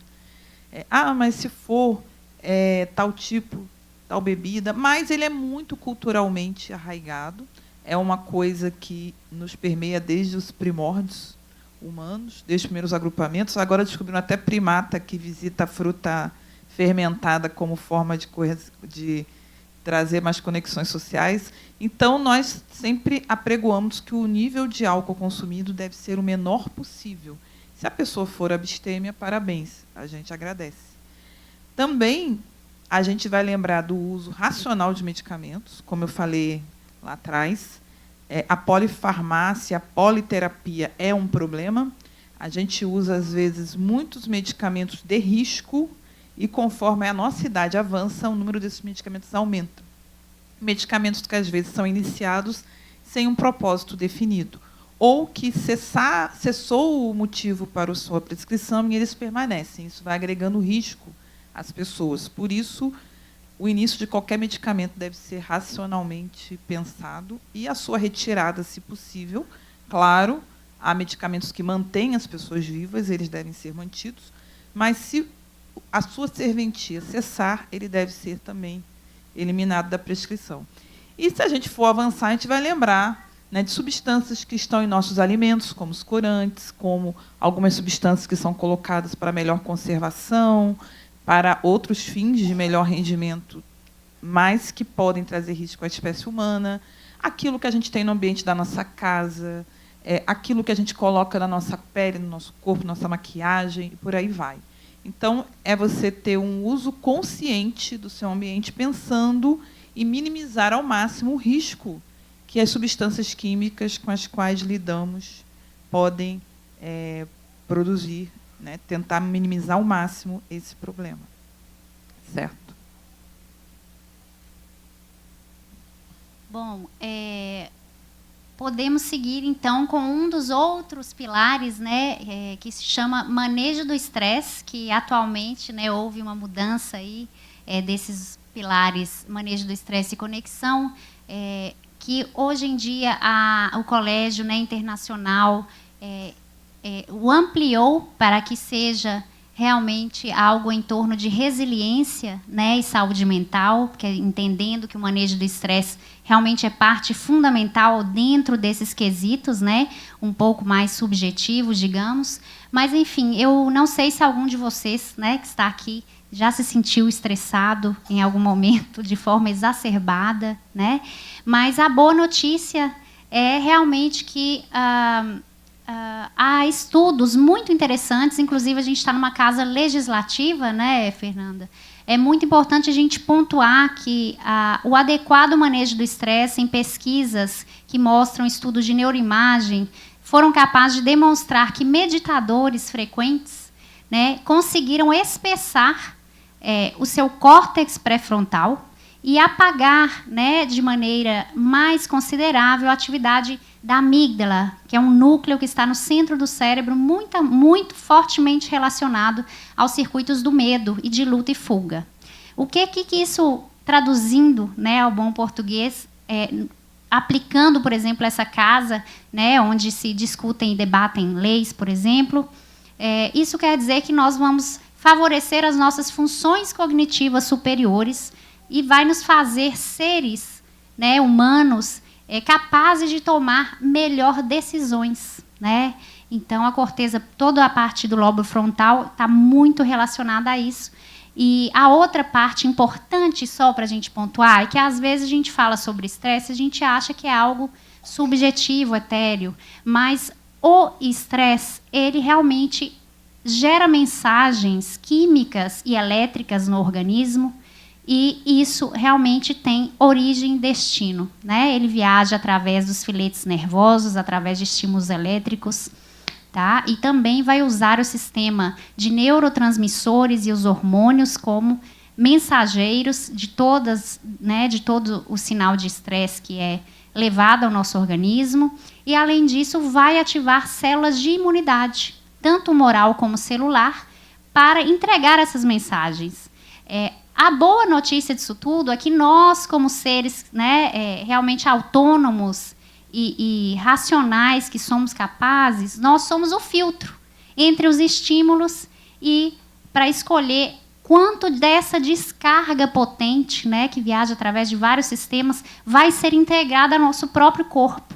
Então, através dos nossos modelos de afrontamento próprios, que são treináveis, e o manejo do estresse, a gente tem realmente hoje, né, o mindfulness, ou técnicas de atenção plena, que são, inclusive, em projetos muito bonitos, já levados a colégios, né, em crianças que meditam, realmente conseguem ter melhor nível de aprendizagem, né, melhor gestão emocional, para poder desenvolver essa percepção única e gerar menos dano ao nosso próprio organismo. Então, é algo muito curioso, né? É relevante, já hoje não é um tema de relativismo a ser discutido, porque os estudos demonstram mesmo que há efeitos, né, orgânicos múltiplos em todos os tecidos se a gente realmente não trabalha na prática, né? A meditação é uma forma delas, contemplação, mas, enfim, há várias outras técnicas de atenção plena que podem ser executadas, são realmente baratas, né? Mas realmente a gente tem que ter esse compromisso, esse tempo de reservar esse espaço pessoal e executá-las. Tá? Então, é uma excelente notícia, porque nós mesmos somos o núcleo que vai mediar quanto dessa resposta do estresse vai ser entregada a cada uma de nossas células. Tá bom? Então, é um pilar forte aí a ser moderado na MEV. Silvana e Isabela, a gente tem 5 minutos para 2 pilares, tá? Então, para a gente poder passar para a parte da MEV no SUS e dar espaço para todo mundo, a gente tem a conectividade e o sono, né? E eu acho que uma coisa bem importante de compartilhar com vocês e com quem está em casa, que, na verdade, esses remédios que a gente está falando aqui são os nossos comportamentos, né? São escolhas que nós fazemos todos os dias e que nós nunca tivemos tanto poder na nossa mão como temos hoje sobre a nossa saúde. Então, vou falar logo de sono. Eu ia deixar por último, mas quando a gente tem uma alimentação adequada, pratica atividade física de forma, né, adequada também, maneja bem as substâncias de risco, tem um bom controle do estresse, boas conexões, a nossa tendência é a gente ter o famoso sono dos justos, né? Mas nem todo mundo tem. Nós somos o país mais ansioso do mundo. Cerca de 12% da nossa população tem transtorno de ansiedade clínico bem definido, fora, né, os momentos ansiosos. E tudo isso tem muita repercussão. O que é sono de qualidade? A gente está falando de duração, a gente está falando de momento e a gente está falando da qualidade em si. Muita gente pensa que, por dormir de 3 da manhã a meio-dia, está dormindo muito bem. Isso é péssimo. O que acontece? O nosso relógio biológico ele depende do sono como um maestro que vai reger a orquestra de todos os ritmos do nosso corpo. Então, é como se esse regente, que é o momento de sono, ele ditasse com a sua batuta a secreção de cada hormônio, de cada substância, do seu sistema imunológico, da atividade das suas células dentro do momento do dia. Por isso que é importante você dormir no momento certo, você ter uma duração entre 7 e 9 horas e você ter uma qualidade adequada em que você faça as fases de sono. E isso repercute na ocorrência de diabetes, doenças cardiometabólicas, até de câncer. Muitas vezes as pessoas, né, trabalham enquanto eles dormem e isso falam isso, apregoam, e no passado o sono era visto como algo negativo, como uma perda de tempo, como um evento adverso de estarmos vivos, mas hoje a gente sabe que ele é fundamental para ter uma boa saúde. E, claro, se você é uma pessoa que dorme bem, você vai conseguir ter até uma melhor clareza no seu organismo para poder lidar com todas as outras coisas. Deixando aí as conexões para a Isabela também pontuar, que são fundamentais. Eu acho que foi até bom ser deixado por último, né? Porque isso que a gente está fazendo aqui é realmente uma junção de várias pessoas num propósito em comum. Então, o tema de conexões nos traz, né, a lembrança de que realmente somos seres sociais, gregários. E, inclusive, no mundo hoje isso é muito discutido em alguns países onde as pessoas estão envelhecendo, né, em solidão, e traz repercussões econômicas mesmo, né, aos governos, aos estados, porque traz deterioro clínico cognitivo muito mais rápido se nós não somos expostos a contato social mesmo, né, de seres a seres, de forma semanal. Atrapalha também na questão de desenvolvimento de doenças neurodegenerativas, e há alguns estudos que, inclusive, foram capazes de comparar, né, que a questão do isolamento poderia ser comparável a um dano estimado de fumar 15 cigarros por dia. Olha só quão relevante, né, esse tema, que, enfim, para finalizar, né, o colégio também entendeu que esse tema deveria ser ampliado para conectividade, como o conselheiro Marcelo pontuou, né, que vai englobar aí a questão também da espiritualidade, né, e do propósito que a gente tem junto com as conexões sociais. Então, eu acho que esses seriam os pontos fundamentais desse pilar, Fernanda. Temos um minuto? Não, acabou, né? Tchau.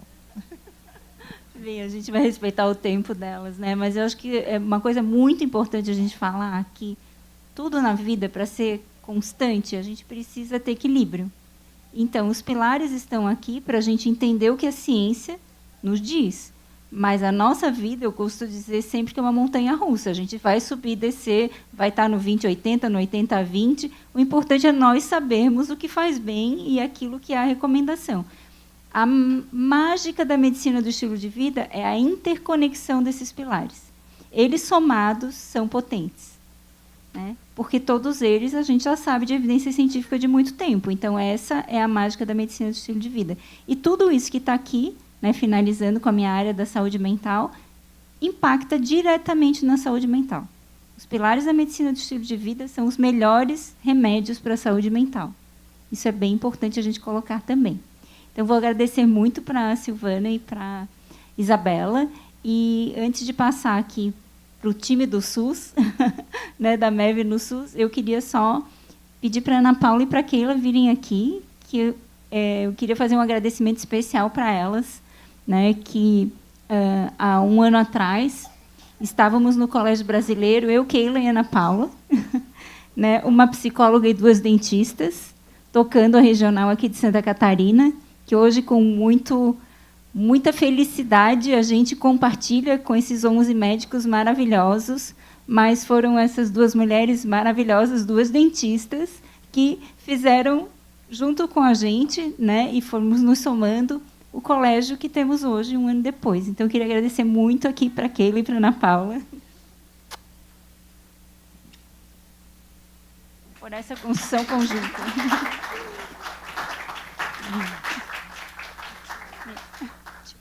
Bem, a gente, com muita felicidade, vai convidar aqui as nossas médicas, né, da família e que atuam no Sistema Único de Saúde, que hoje estão acompanhadas aqui também, né, da Secretária de Estado, assim como a de município, assim como a Keila também está, e que vão trazer para a gente um trabalho premiado, né, um trabalho de obesidade, e compartilhando a parte prática, né? Como a gente chega na ponta?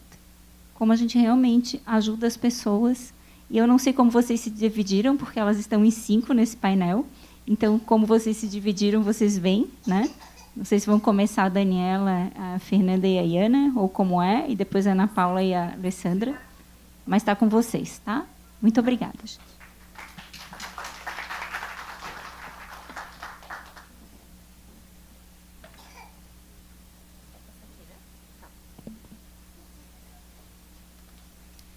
Então, boa noite a todos.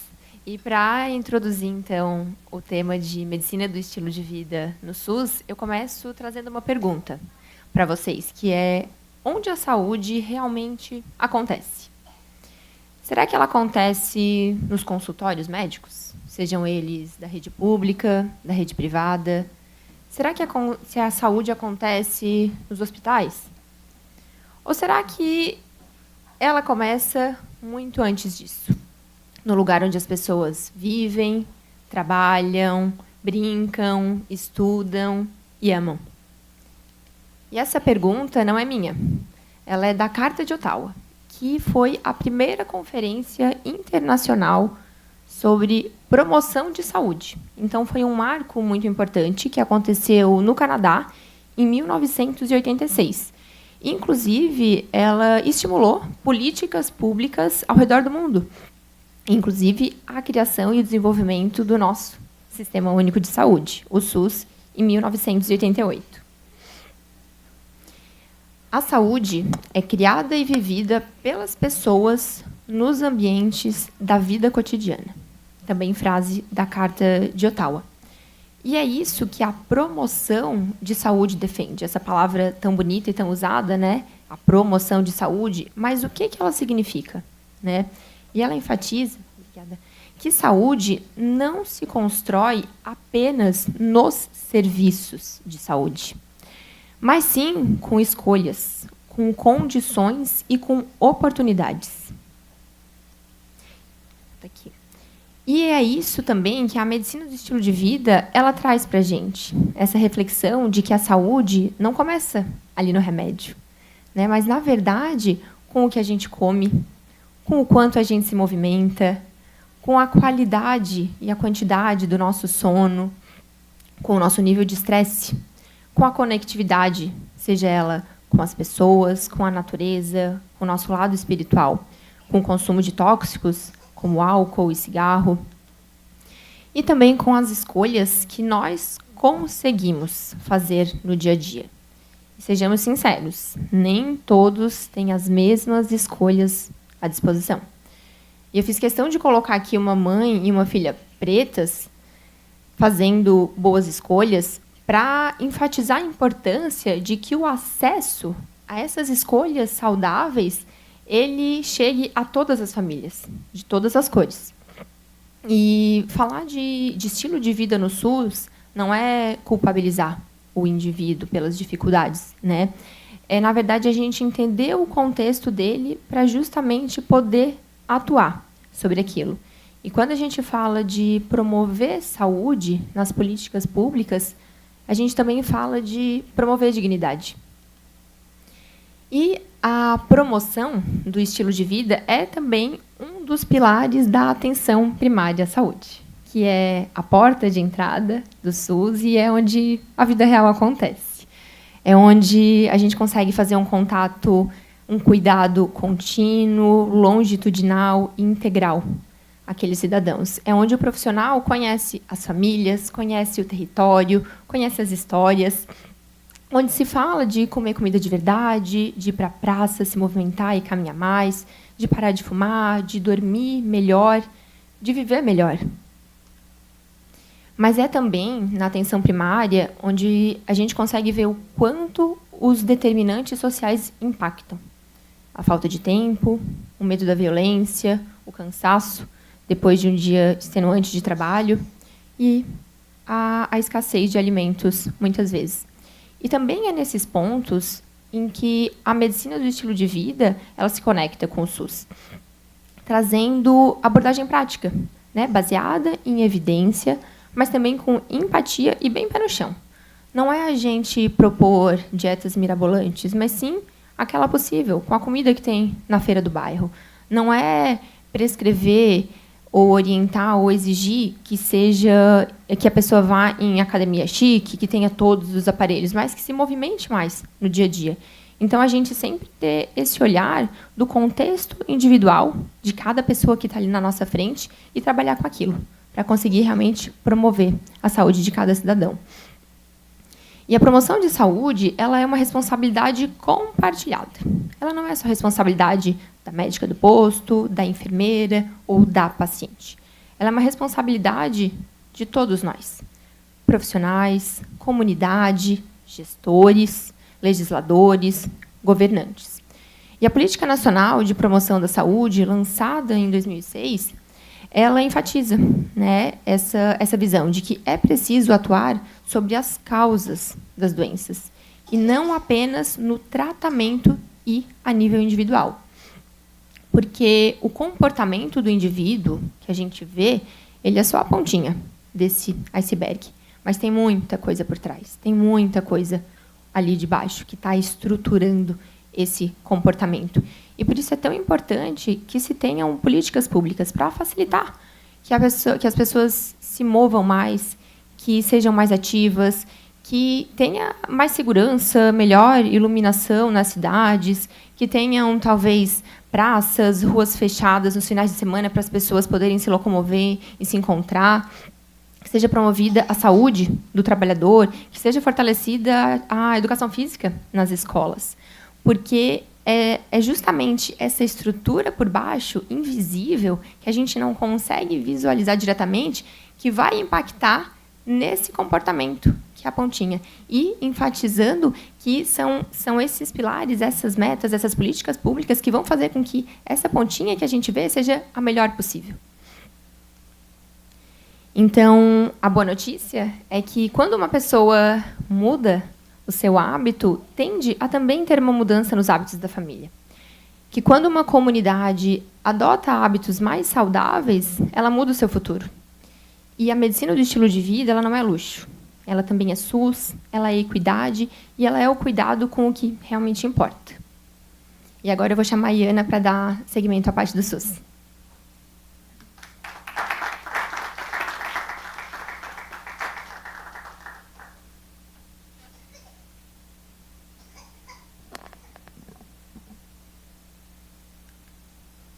Boa noite a todos.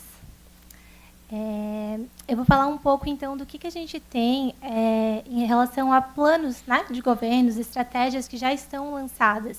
Então, além da Política Nacional de Promoção e Saúde e da Política Nacional de Atenção Básica, o Ministério da Saúde lançou, em 2011, o Plano de Ações Estratégicas para o Enfrentamento das Doenças Crônicas Não Transmissíveis no Brasil, mais conhecido como Plano Dante. Esse é um documento robusto, que traz muitos dados, né, traz um balanço de como estamos, né, em relação às doenças crônicas, e também traz indicadores e metas para aonde queremos chegar. O objetivo do Plano Dante é promover o desenvolvimento e a implementação de políticas públicas que sejam efetivas, integradas, sustentáveis e baseadas em evidências, para a prevenção e o controle das doenças crônicas não transmissíveis, bem como os seus fatores de risco. Esse documento teve uma nova versão em 2021, né, com o lançamento de novas metas para os anos de 2021 a 2030. Então, em 2019, as doenças do aparelho circulatório ocuparam o primeiro lugar em número de óbitos no Brasil. E, no mesmo ano, foram registradas mais de 730 mil óbitos por doenças crônicas não transmissíveis no Brasil, sendo que destes, 41,8% ocorreram prematuramente, ou seja, na população entre os 30 e 69 anos de idade. Mortes essas que seriam evitáveis.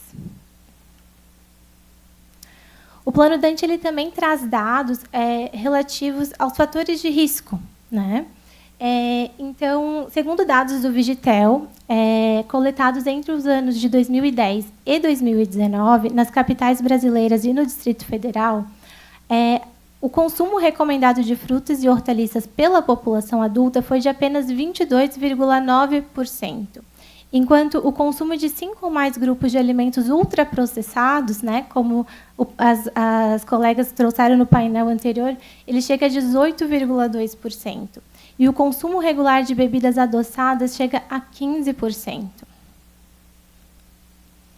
Já em relação à atividade física, no mesmo período e mesma população estudada, foi evidenciado que 39% da população adulta pratica atividade física de forma regular, ou seja, aqueles pelo menos 150 minutos de uma atividade moderada por semana.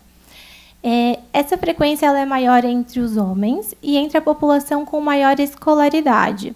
E a tendência da frequência tende a diminuir com o passar dos anos de idade. Outro fator bastante importante, né, que requer a nossa atenção é o tabagismo, que constitui uma grande ameaça à saúde pública e é responsável por mais de 8 milhões de mortes por ano no mundo. Além disso, o tabagismo ele é um grande responsável por mortes evitáveis. Além da mortalidade, a gente precisa também dar destaque para a questão dos anos de vida perdidos, da qualidade de vida perdida relacionada ao tabagismo, bem como o alto custo da assistência médica atribuível a este hábito. E eu trago aqui um destaque também importante em relação ao aumento da prevalência do uso de cigarros eletrônicos, especialmente na população mais jovem. Questão que provavelmente vai piorar esses números nos próximos anos se a gente não atuar nesse pilar também. Então, eu trouxe aqui, esse quadro ele nos mostra algumas das metas, né, estimadas pelo Plano Dante para os anos de 2021 a 2030. Então, um aspecto importante é a redução da obesidade, tanto na população adulta como na população infantil, né, entre crianças e adolescentes também. A meta de aumentar a prevalência de atividade física em 30%, aumentar em 30% a prevalência do consumo recomendável, né, de frutas e hortaliças, reduzir o consumo dos alimentos ultraprocessados, reduzir em 30% o consumo regular de bebidas adoçadas e em 10% o consumo de bebidas alcoólicas e reduzir a prevalência do tabagismo em 40%. Então, a gente tem metas estabelecidas por um plano nacional, né, metas que devem ser implementadas e metas que nós, que estamos no SUS, devemos levar, né, para as nossas equipes, para os nossos gestores, para que a gente consiga atingir não só os números, mas as vidas que a gente atende. E, para dar sequência, então, a essa discussão, eu também gostaria de trazer alguns pontos relacionados aos desafios que a gente tem para a implementação da medicina de estilo de vida no SUS, né? A gente sabe, em relação à questão da sobrecarga assistencial que as equipes de estratégia de saúde da família enfrentam, o enfrentamento de situações como a pandemia de Covid-19 e as epidemias, por exemplo, de dengue, que fazem com que as equipes desviem o foco para o controle das doenças agudas, né? E as ações de promoção de saúde elas são muitas vezes descontinuadas nesse cenário. Além disso, a gente sabe que temos limitações de recursos financeiros, de recursos humanos, uma falta de carga horária preconizada para que os profissionais possam destinar sua atenção para esse tipo de intervenção. Além disso, nem sempre temos profissionais capacitados e engajados para esse tipo de intervenção e, muitas vezes, não há o apoio da gestão local ou municipal para que as estratégias sejam levadas adiante.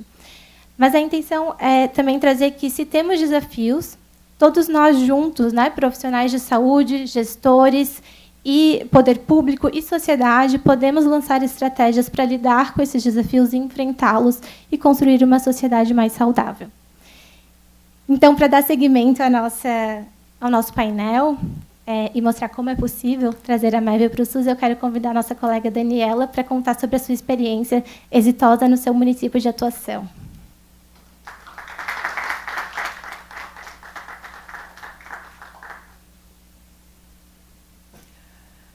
Boa noite.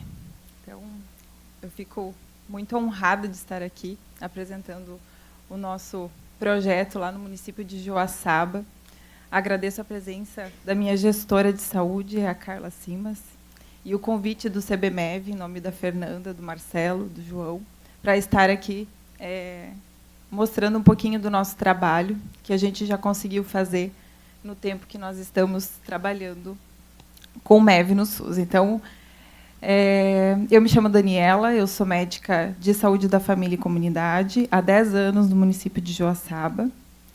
E eu vim mostrar para vocês que MEV no SUS é possível, sim. Apesar das dificuldades, a gente precisa falar sobre isso, né? E mostrar estratégias que funcionaram e que são positivas, ajuda nessa construção. O programa Você Mais Saudável é uma das muitas ideias que eu tenho. A minha gestora sabe que eu sou uma pessoa que não para, né? Eu sou inquieta e sempre tenho trabalhos e projetos na mente. O programa Você Mais Saudável, ele visa o controle e o tratamento da obesidade.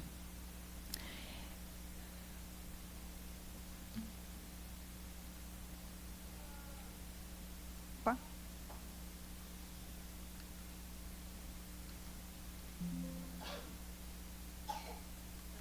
Deu certo. E como surgiu esse trabalho? Por uma angústia, né? Uma angústia muito grande dos profissionais de saúde que começaram a ver que nós só enxugava gelo, né? Vocês lembram do slide do João falando de ficar limpando aquela água no chão derramada e não funciona, né? Essa angústia ela era tão grande que a gente precisou comunicar, né? Comunicar e elaborar um plano para sair dela. A nossa angústia vinha por ver que o paciente com obesidade não era visto na atenção primária à saúde. Então, aqui eu trago uma tabela que mostra a estimativa de prevalência de diabetes, de hipertensão e de obesidade, que são dados levantados pela APS e pela Vigitel, né? A Vigitel, que faz pesquisa na comunidade. Então, a gente vê que, quando a gente fala de diabetes, né, os números são bem próximos, né, da prevalência, do que a atenção primária levanta e do que a comunidade observa. Na hipertensão, a gente vê mais identificação na APS, mas, ainda assim, é vista, né? E, quando a gente chega na obesidade, olha só, a comunidade está enxergando a obesidade e a atenção primária à saúde não está. Que buraco, né? Uma doença crônica com um fator de agravante e de consequências à saúde gritante. E está tudo bem para nós? Essa dor era grande, como vocês podem ver. A outra angústia era porque a gente não tinha o que oferecer para o paciente, né? No SUS, então, a gente sabe que a gente tem a cirurgia bariátrica, né? Bem difundida, mas isso é um nível terciário de atenção, né? O que a gente faz na atenção primária à saúde? E por entender que esse paciente, se ele não mudar, ele agrava a sua doença, ele vai complicar de todas as formas, né? Em compreender que os familiares desses pacientes, eles vão para o mesmo caminho, provavelmente, porque os hábitos lá naquela casa são iguais, né? O meu paciente obeso, pai, mãe, daqui a pouco ele traz o filho, ou às vezes o filho já está com 5 anos e obeso. E fora as outras doenças crônicas que vêm junto, né? Então, isso dói, né, para o médico MEV assistir isso. Então, a gente, a partir dessa angústia, eu e minha colega nutricionista, a gente resolveu mostrar para a nossa gestão que nós tínhamos um plano, a gente desenhou numa folha todo o processo que a gente queria que o nosso paciente com obesidade passasse dentro do município, tudo que a gente queria que esse paciente usufruísse. E a gente apresentou para a nossa gestão e a gente teve a carta branca, né, como eu disse já para o secretário, que vamos colocar em prática, vamos ver o que dá. Então, eu consegui sair um pouco do atendimento de trás da mesa do consultório, né, com o apoio da minha gestão. Então, eu consegui 12 horas das 40 que eu tenho no município para trabalhar com o grupo E isso é fundamental, se enxergar, porque a gente não consegue fazer tudo que a gente faz, o que todo mundo faz, e mais um pouco mais, né? E como que funciona esse grupo? Iniciou em 2021, nós estamos na 4ª edição. Os grupos, então, fazem tratamento multiprofissional da obesidade para pacientes adultos. E os nossos pacientes, eles chegam encaminhados dos ESFs. Então, a gente comunicou os nossos colegas médicos dos ESFs, dos 12 que nós temos no município, que nós estávamos com esse projeto ativo. Os enfermeiros e os médicos, quando identificam a obesidade e o paciente quer esse acompanhamento, ele é encaminhado, referenciado a nós. Nós fazemos uma entrevista com esse paciente, para entender se esse paciente está no grau de prontidão, que a gente chama na MEV, né? Que é entender se esse paciente está pronto para escutar o que a gente tem para falar, para ensinar o que a gente tem para ensinar. Se ele está preparado para aquilo, se ele já está decidido que ele precisa mudar. A gente não faz convencimento do paciente. O paciente já chega convencido de que ele precisa. E se o paciente tem a disponibilidade de estar presente nos grupos, né? Então, ele precisa da frequência, óbvio, para se beneficiar. A equipe é E-Multi, né? Então, hoje eu sou médica E-Multi, 12 horas. A gente conta com um psicólogo, nutricionista, eu como médica e um educador físico. Todos da Secretaria Municipal de Saúde. E os pilares da medicina do estilo de vida embasam toda a nossa metodologia de trabalho. Os encontros são todos presenciais. Aqui eu trouxe as fotinhas para a gente ver. Então, a gente tem um primeiro momento, só para vocês entenderem como os grupos funcionam, que isso são perguntas que, geralmente, o pessoal me faz. Como que funciona? A gente tem um primeiro momento de que a gente coloca uma situação em pauta e os pacientes falam sobre eles naquela questão. Então, vamos falar sobre alimentação. Então, os pacientes vão dividir o que já implementam, o que conhecem, né? Então, eles vão ter um momento de troca, sempre mediado pelos profissionais de saúde que fazem parte do projeto. Depois, nós temos um momento de educação desses pacientes, onde nós, profissionais da saúde, trazemos um pilar da medicina do estilo de vida para trabalhar com esses pacientes profundamente, né? Então, eles são educados em saúde. E eu sempre acredito que esse é o grande diferencial. Depois, nós temos o momento prático, que ou é um momento de nutrição, né, com uma receita feita lá. A gente tem um lanche saudável sempre disponibilizado pela Secretaria de Saúde, ou esse momento de prática é um momento de movimento, né? Que, inclusive, a educadora física sempre traz situações que é possíveis fazer dentro de casa, no bairro, né? Com os familiares. Nós também temos um momento possível de atendimento individual. Então, posteriormente, quando tudo acontece, o paciente pode, depois, no final do grupo, ser atendido individualmente pelos profissionais que estão ali, por alguma queixa específica dele, que precisa ser organizada. E como que está estruturado? A gente tem encontros semanais por 7 semanas, que são quando a gente entra com aquela fase intensiva. O paciente vai entrar e vai aprender tudo sobre MEV. Ele vai passar por todos os pilares, uma semana cada pilar, né? Primeiro uma apresentação e depois, toda semana, um pilar. E depois a gente vai espaçando o tempo de grupo para quinzenais, para mensais e para bimestrais. Sempre voltando os pilares da MEV. Então, a gente sempre retoma, né? O início é intensivo, depois a gente chama de uma fase mais de manutenção. E o que a gente espera? Que esse paciente ele faça uma progressão, né, nesse acompanhamento, nesse cuidado, evoluindo para a autoeficácia, né, que é o paciente ter autonomia, ele fazer gestão da própria saúde. Então, a gente empodera o paciente com habilidades, com ferramentas, para ele estar entendendo sobre ele, sobre a doença dele, e tomando atitude sobre isso, né? E sempre nós ali como presentes para moderar tudo isso. Então, o paciente se sente acolhido, ele se sente pertencente. E o paciente não tem alta. A gente não dá alta para o paciente. Então, a gente tem paciente que está conosco há 4 anos. Os pacientes se dão alta. Eles decidem quando eles estão prontos para não vir mais. A gente deixa disponível. A gente tem uma regra de que a gente não aceita 2 faltas consecutivas. Precisa dessa frequência, né, até para ter um engajamento. Mas o paciente não tem alta, é ele que decide.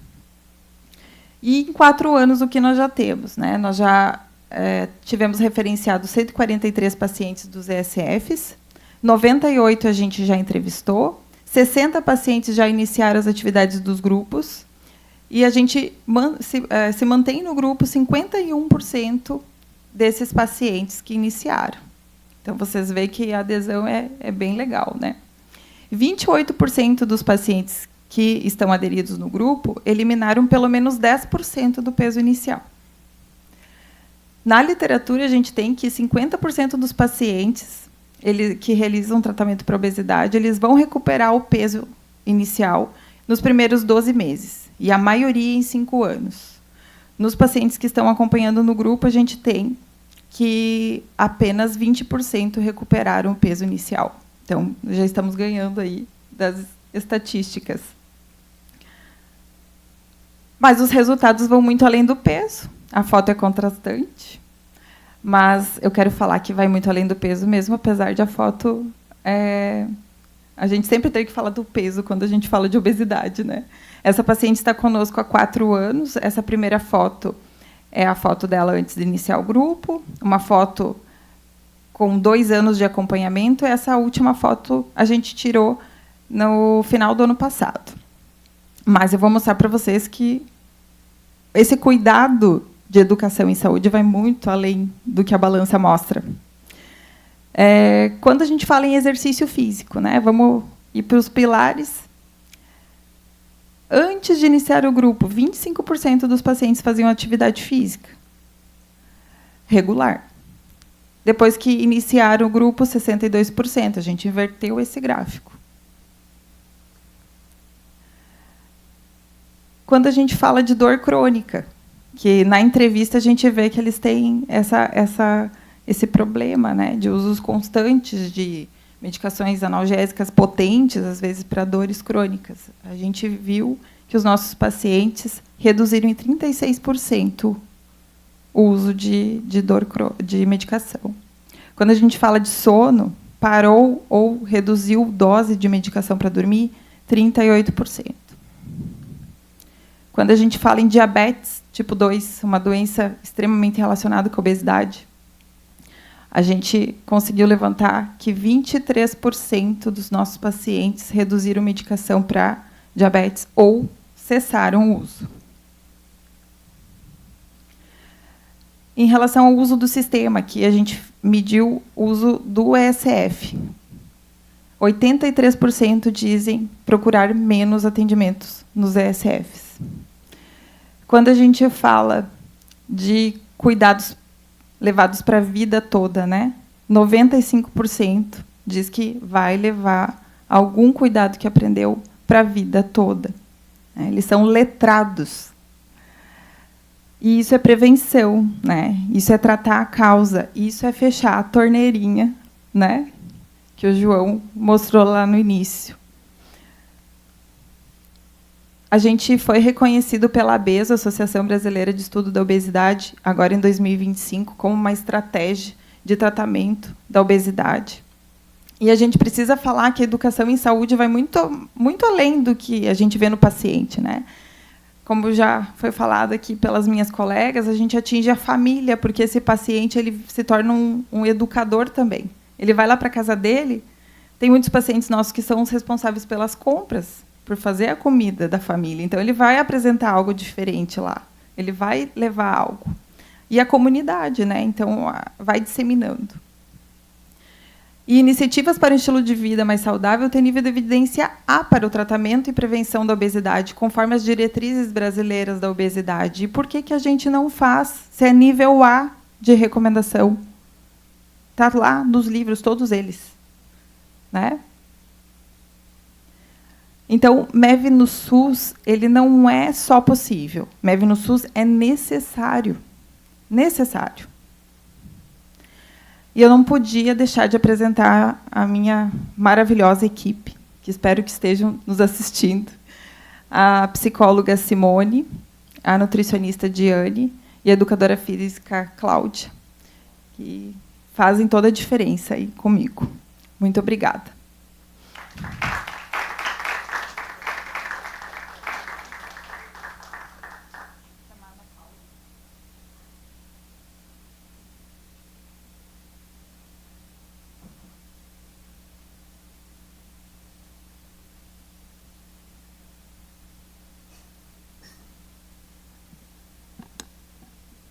Boa noite a todos. Me chamo Ana Paula, sou médica pediatra, e tudo que foi levantado até agora faz todo sentido quando a gente olha para o início da vida, né?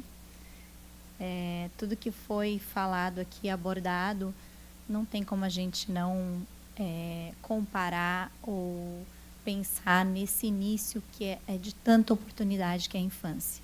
Até antes mesmo de uma vida, né, se formar, a gente já consegue impactar, a gente já consegue mudar. E trazendo um pouquinho sobre genética e epigenética, aqui já foi falado um pouco disso também, mas a gente sabe que a genética não nos define. Ela tem uma base, ela tem uma porcentagem, né, como o João trouxe aí da família dele, a gente sabe que o que define mesmo é a epigenética. Ou seja, o que é essa epigenética, né? Muita gente ainda não sabe. Mas tem-se estudado, né, como que esses genes eles se manifestam, como que eles se sobressaem, como que eles são ativados, né? Então, a gente não consegue mudar a sequência do DNA, mas a gente consegue fazer com que esses desligamentos ou acionamentos eles possam acontecer. E isso vem com a mudança do estilo de vida.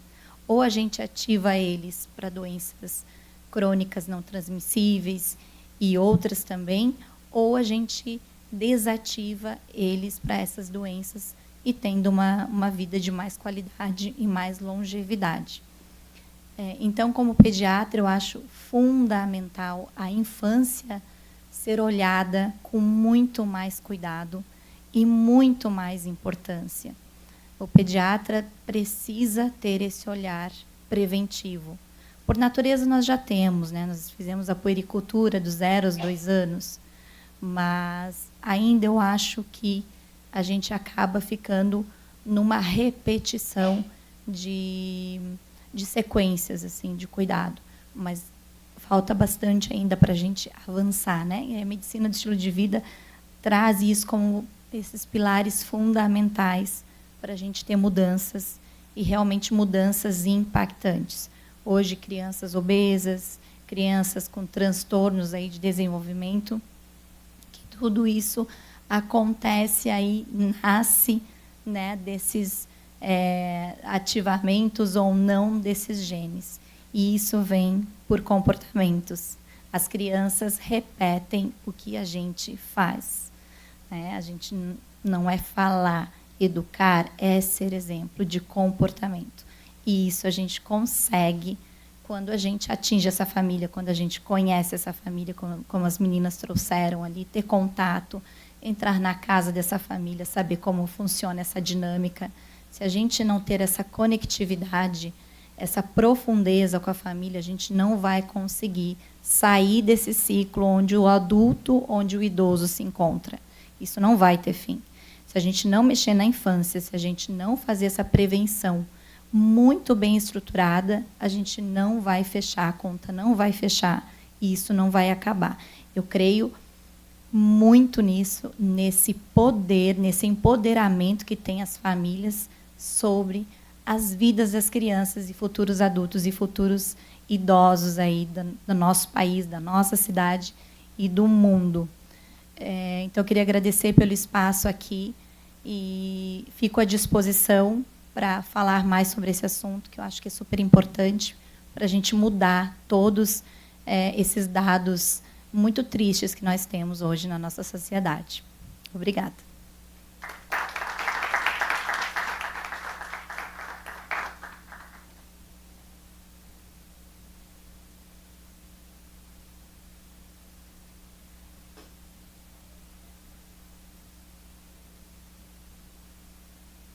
Boa noite. Meu nome é Alessandra Comanetti, eu sou de Balneário Camboriú, médica especialista em psiquiatria na visão integrativa e ortomolecular pela FAPES em São Paulo e certificada pela MEV internacionalmente desde 2021. Coube a mim fechar esse painel das meninas aí sobre o SUS. E eu queria só trazer 2 questionamentos para não me prolongar. Por que, sabendo de tudo isso, a gente não faz? E como avançar? O porquê e o como. O porquê está aqui, claro, né? As doenças, os tratamentos de doenças crônicas, eles representam 70% dos gastos do SUS. E a medicina do estilo de vida, né? As ferramentas da medicina do estilo de vida através da epigenética, seria, e é comprovado pelas meninas ali, uma solução viável para que isso possa se modificar. Essa inquietação eu sempre tive também. Na metade da faculdade de medicina, eu descobri que o caminho não seria por ali e me apaixonei pela MEV. E, falando um pouquinho, então, a cada R$1 investido em prevenção, estima-se uma economia de R$4 a R$6 em tratamentos futuros. Então, o porquê está muito embasado da gente... Porquê da economia para o sistema público de saúde? Como a gente pode fazer isso? Através dos médicos e dos profissionais de saúde da medicina do estilo de vida dentro do SUS. Por que não? Colocarmos médicos e profissionais para atuarem de uma forma ampla com a equipe multidisciplinar, como a gente já tem um case de sucesso. Eu tive uma feliz oportunidade de trabalhar durante 9 meses no SUS, com um projeto piloto em Balneário Camboriú, na unidade na UBS dos Estados, e nós implementamos durante 7 semanas os pilares da medicina do estilo de vida. Aí todo mundo me perguntou, mas você está divulgando e agora são 6 pilares. E, na verdade, eu incluía um pilar que não é da MEV, a espiritualidade, que eu fiquei muito contente que agora entrou dentro das conexões. E isso teve uma repercussão muito grande. A gente tratou os agentes de saúde, a gente trabalhou a conscientização para que eles que estão na ponta pudessem repercutir isso para os pacientes. Então, foi um cuidado de quem cuida, né? Cuidando de quem cuida. E era um projeto piloto, não tem representatividade, mas foi um case que gerou muita satisfação para todos os envolvidos. Tivemos assim redução de peso de 20 quilos nesse período. E o mais importante, a consciência que ficou e a consciência que foi passada para frente. Então, trabalhar também, não só com as pessoas, com os pacientes na ponta, mas também cuidar de quem cuida. Porque eles podem ajudar muito mais, porque eles estão na ponta. Então, as enfermeiras, as psicólogas, os agentes de saúde, eles trouxeram conhecimento para a vida deles e eles conseguiram passar para os pacientes na pele o que eles estavam pensando, e agindo e tendo bons resultados.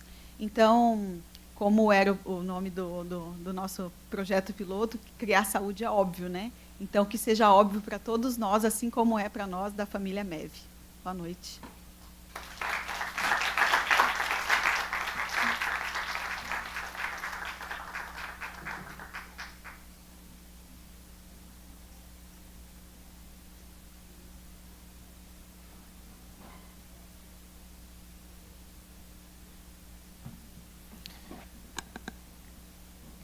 Pessoal, então, pelo adiantado da hora, agradecer a presença de todos que tiveram aqui, desde a organização, os convites, que puderam tornar esse momento possível. É uma noite histórica para a medicina do estilo de vida e espero que essa sementinha que a gente plantou aqui, ela germine e traga muitos frutos para a nossa sociedade. Obrigado mais uma vez a presença de todos.